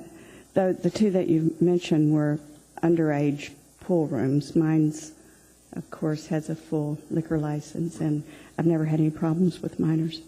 This is the first petition for a liquor license, though, right? Or for me? Yeah.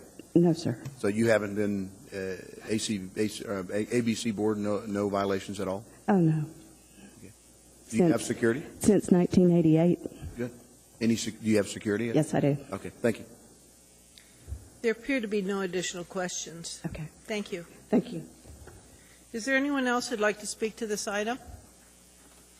Hearing and seeing no one, the public hearing is closed. Move to approve.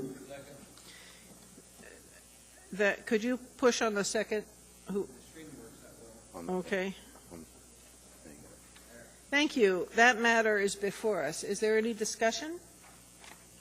Madam Chair. Go ahead, Mr. Honeman. I think it's impressive. She's been in business since 1988, and no ABC violations at all, and adequate security. I urge approval. Thank you. Mr. Starr? Well, I pontificated enough on the earlier topics, but it's early, so I'll keep going. As part of my consulting company firm, I have a disclosure, but it doesn't affect my financials. I have done insurance audit work in the past, and this petitioner doesn't know it, but I actually audited their current facility for an insurance company, their underwriter request. And I had done probably 30 that year for various reasons. So usually they're in trouble. In this case, I suspect it was because her building was worth quite a bit of money. She also has 100-year-old pool tables in here. It is incredibly upscale. However, what I do want to comment is what's in front of us tonight. The systems of control should be the model for other providers of this type of venue, because the staff was incredibly there. It was one of the few locations, no offense to Mr. Honeman, that actually had the TAMS card available or was weared around the neck. The employees understood where the safe was, the liquor control systems, the inventory control systems, all the things that go into running a good business. So I don't play pool, but if I did, I would go there for the safety and convenience of the facility. So rarely, as you know, my character doesn't do that, but I think that I want to reinforce that there are good providers of entertainment, and it does involve alcohol. And in this case, I'm more than pleased to say have at it. Thank you very much. Seeing no one else in queue, please vote. Mr. Flynn? That item passes unanimously. Ms. Griffin, it is unusual to get praise like you just got. So congratulations and good luck on your new establishment. Thank you. With that, we are finished with our regular agenda. And I'd like to ask, since there are no special orders, if there is anyone here who'd like to speak to us on a topic that is not on the agenda, please come forward. My name's still Tim Pearson, and I'm actually standing here right now to thank you guys. Over the course of the past year or so, I heard a gentleman stand here and speak twice about opening a liquor store. The first time he was turned down, I think his proposed location was on Diamond. The second time his proposal was approved, it's in the building in a space formerly occupied by Ace Hardware close to Southside Bistro. He promised to open a high-end store and sell high-end liquors, nice products, and keep undesirable elements out of his business. I've been a customer in his store a couple of times now, and it's an awesome addition to my neighborhood. So thank you guys for allowing him to open his business. And just another thing I've got to say standing here, that it seems like we're putting a whole lot of weight on recommendations of advisory boards and commissions. If that's the case, you guys need to get busy doubling the public transportation system in Anchorage. Thanks. Thank you. Anyone else?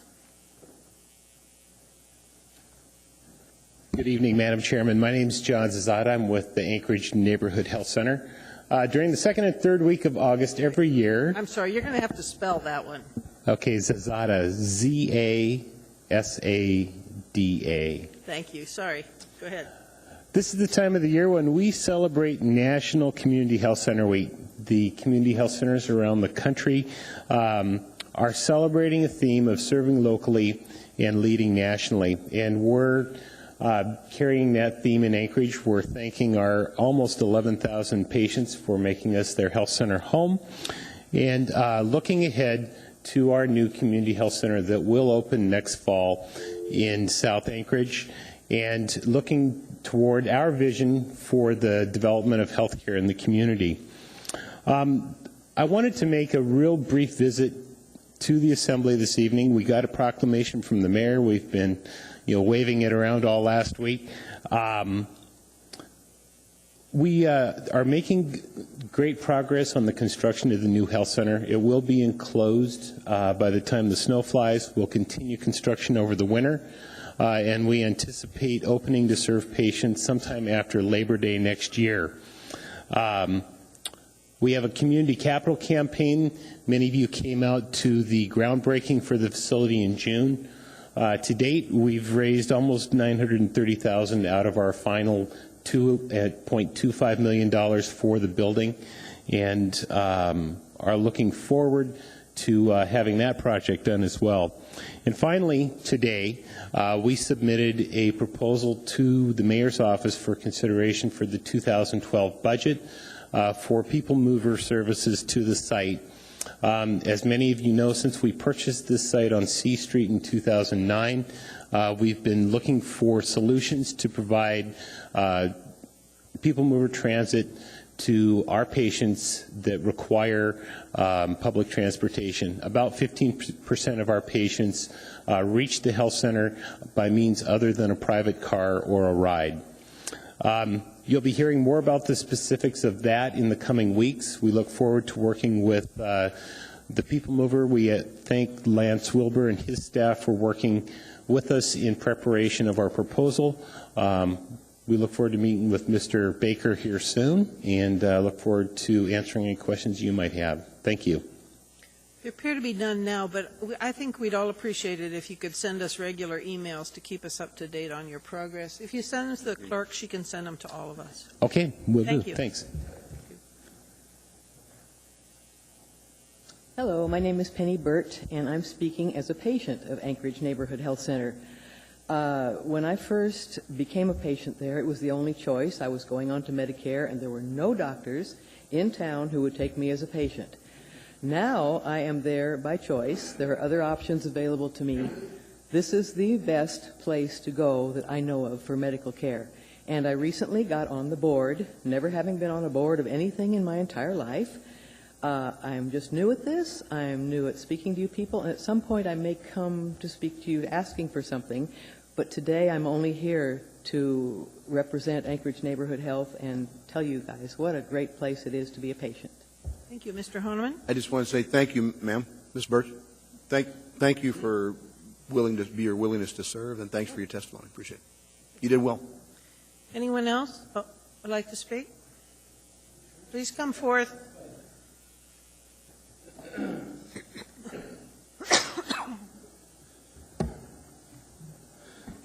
Paul, middle initial D, Kendall. And first I'd like to apologize to people when I came in earlier for coming up here in front of them. That's terribly ill-mannered, and I forgot about the courtesy. I don't want to come here. I swore I'd never come back again. I continue to feel compelled to do that. I find this to be a terrible den of iniquity. You need to be restructured. It's just shameful. That's why nobody's here. And I just continue to cave in. First, you need to go to Rossi, R-O-S-S-I, space E-C-A-T. They think they've discovered a new energy form. I've never seen anything like this in my entire lifetime. You need to look at this. There are Pulitzer Prize winners, Cambridge University. You cannot believe this international discussion. It's Rossi, space E-C-A-T. And on top of that, I just received a document that will knock your socks off on new energy technologies. Now, I want to talk about earlier whenever I stood and rised about point of order. And by the way, I'm always going to assume I have rights of free speech and expression unless you send me something in writing I can hand to a lawyer. But I just, ladies and gentlemen, you cannot have a public employee come up here and give testimony and then go, oh, I'm a public employee, but I'm just a person. If you allow that to happen, they can fill this room up with 6,000 people. You will have a revolution in 30 minutes. I can motivate anybody. My family had 14 corporations. We know how to motivate, so do they. To watch you take testimony from these people, and some of them just don't bring it up, that's gangsters. Once you unhinge men from the rules of accountability and process and accountability, gentlemen, you will never hold it together. We are headed into some of the most precarious times I have ever seen. I am watching men beg questions, intelligent men that we should have begged 10 years ago. This is a serious matter. And then on top of that, to have Carol Cuomo come up after, I'm trying not to be emotional, I'm tired and everything else, but to have her come up after, this is gangsterism. Once you break the rules and the laws of accountability, you are in big trouble. These people work for us. They are public servants. As payroll, this is communism. This is what they went through. Now, it isn't just them. Once I get done with them in my world, believe me, we got other places to go to. This is unbelievable what's happening to me. I cannot believe, Mr. Honeman, I pick on you because you're a law enforcement officer, you of all people. I can give you examples. I asked Con Bundy. He had 3 retirement plans, got on talk radio and thought he'd just talk it up. And I asked him what he made. You know, he told me dodged it first, and he said, well, it's not public business. What? I'm paying that man's salary. You people work for me. We own you people, and if you don't like it, you should go someplace else. That's what public servants are, ladies and gentlemen. And somehow, and I love the union, by the way. I'm trying to make this as quickly as I can, trying to cover so many subjects. I am a union man. I love the unions. Always will. I love those boys. But you cannot be a public servant and belong to a public union. Mr. Honeman has a question. Mr. Kendall, I appreciate you calling me out, and I don't have a problem with that at all. And I know I respect you, and you know that. But I have to tell you, I was a long-time public servant, born into public service, you might say, at military hospital. I never renounced my citizenship to become a public servant. Whether I work for the city or the federal government or in the U.S. Army or serving now, I'm still a citizen, and so are all the people who pay their taxes and vote just like you. So I guess I take exception to what that comment is, nothing else. And I appreciate the information. I wrote it down. I'll look it up. Yeah, and just so you understand that I wouldn't have challenged you, but that I had respect for you. Those men, we look to avoid each other. We see it, especially with cell phones now. We're seeing it all the time. But I just can't express enough to you that without the dialogue so that we can challenge one another and argue and probe and disagree and by God, beat a man, that's what men do. Without that, we're just breaking down here. To see this school board come in here and gender bending our young, there are 100 agendas behind these people. This is the center of the problem that has to be handled. And we, instead of leading, and these are our fathers and mothers and brothers and sisters. I understand how important this is, but by you people being remiss, I mean, and I didn't mean to. Thank you for the comment. I'll get out. Thank you, folks. Anyone else like to speak?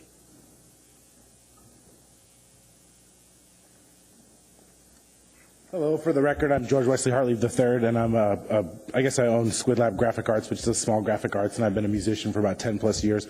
So I just kind of wanted to lend physical support to, I believe it was Article 12B we were talking about a little bit earlier. As I mentioned, I've played for about 10 plus years, and only recently have I seen a lot of commitment in younger members. It takes a lot of determination to kind of do this. It's kind of a part-time thing, and it's hard to tell people you're in a band, you don't get a lot of seriousness for it, but I've noticed recently a lot of the younger members commit themselves really hard, and it's it's disheartening to see that they can only fulfill certain slots or may not be able to participate in the revenue that some of us enjoy simply because of their age, even though the wording of the law may give them the ability to do that. So I'd just like to plead for a little consideration. Maybe wording the law can give us an opportunity to go into these venues and give a new perspective on the situation, and perhaps give these younger gentlemen a little bit of a head start on that. So also as the owner and of the graphic arts portion of it, I do a lot of work for the musicians in question, whether it's posters or logos. And I noticed that of all the work I do, only about a third of those people are actually playing shows because of age. I'll do a lot of image work to help bands kind of up the way they look on the internet, and then I don't get to see them anywhere, because of that age restriction. So I just kind of felt that was important and worth sitting through tonight and kind of give you guys a little bit of perspective.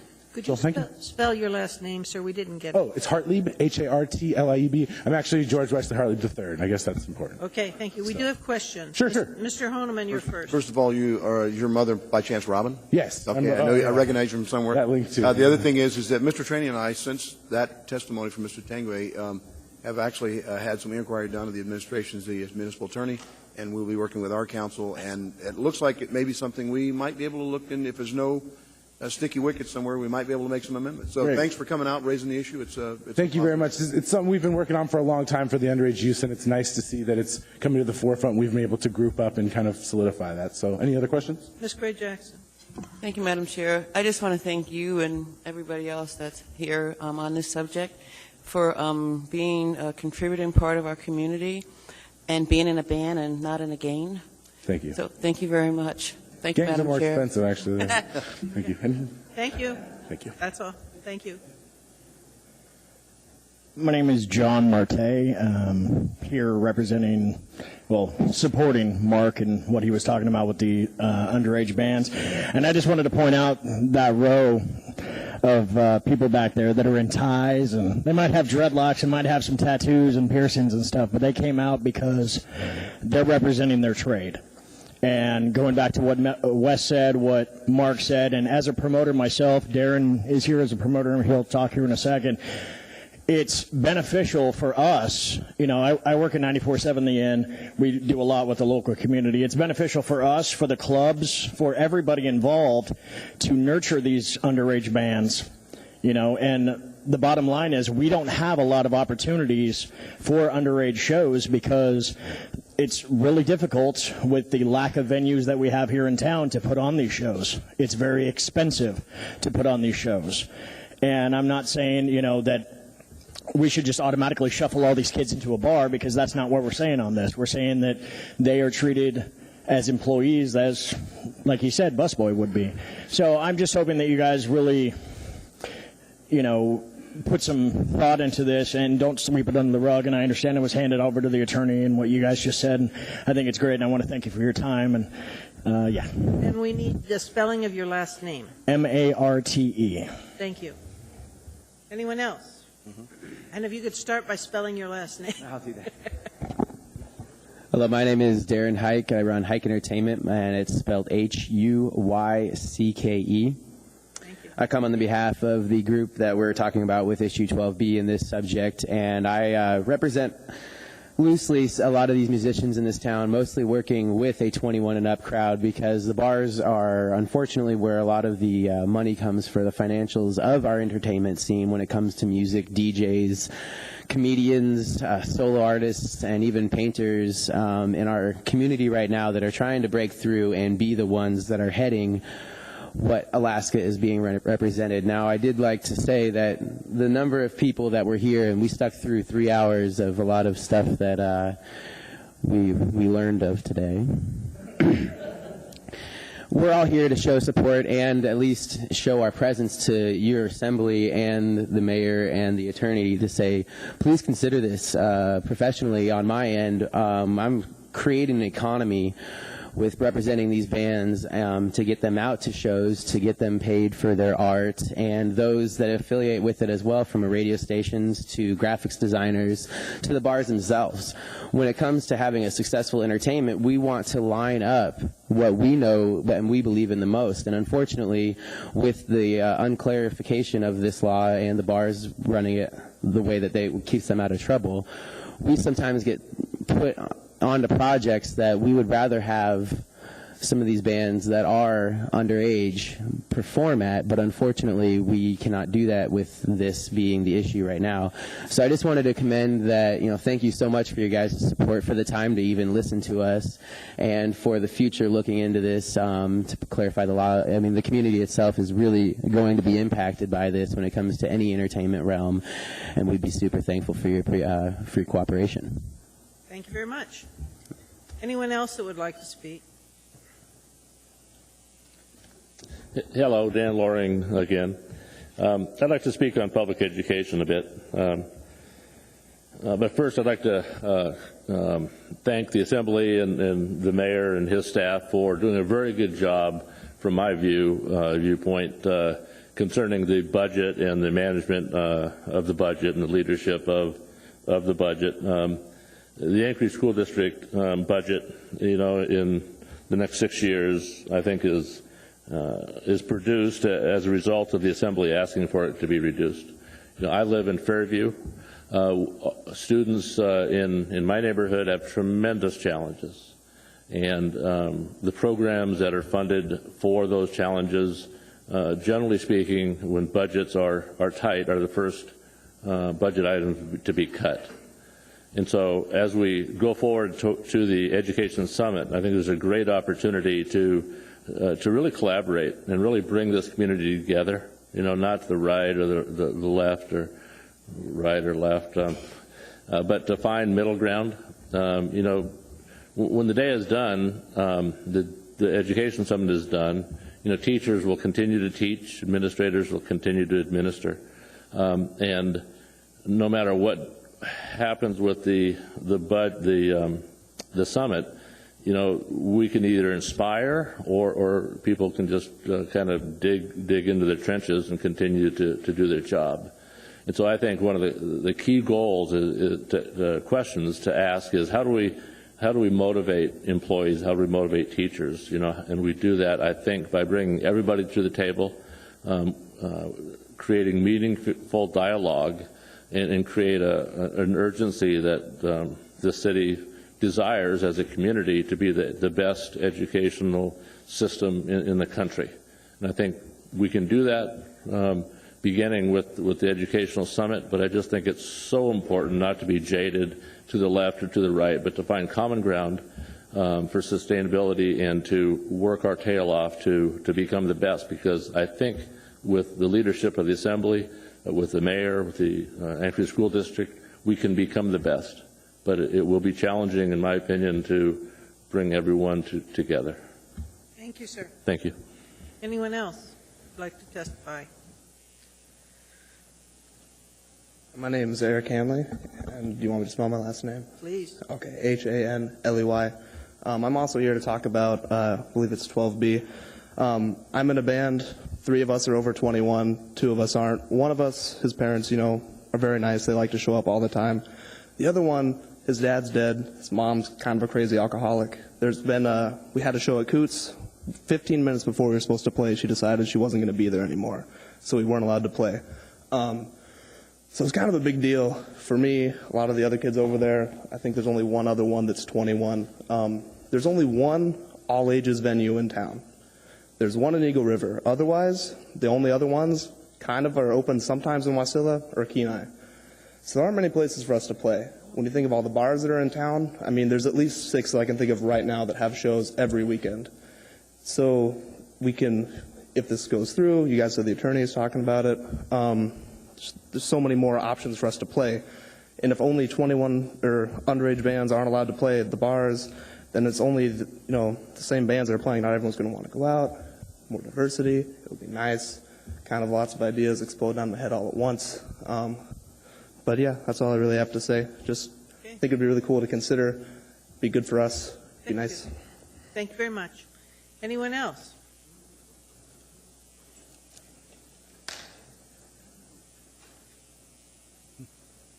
Good evening.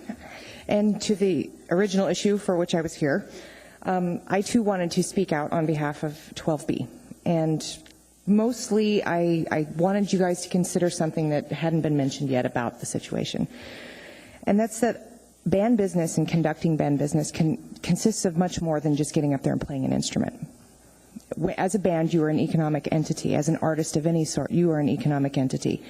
And what comes with that is promotion. What comes with that is your obligation to those who are your fan base. There's a lot that goes into the business of conducting a band or an artist of any type.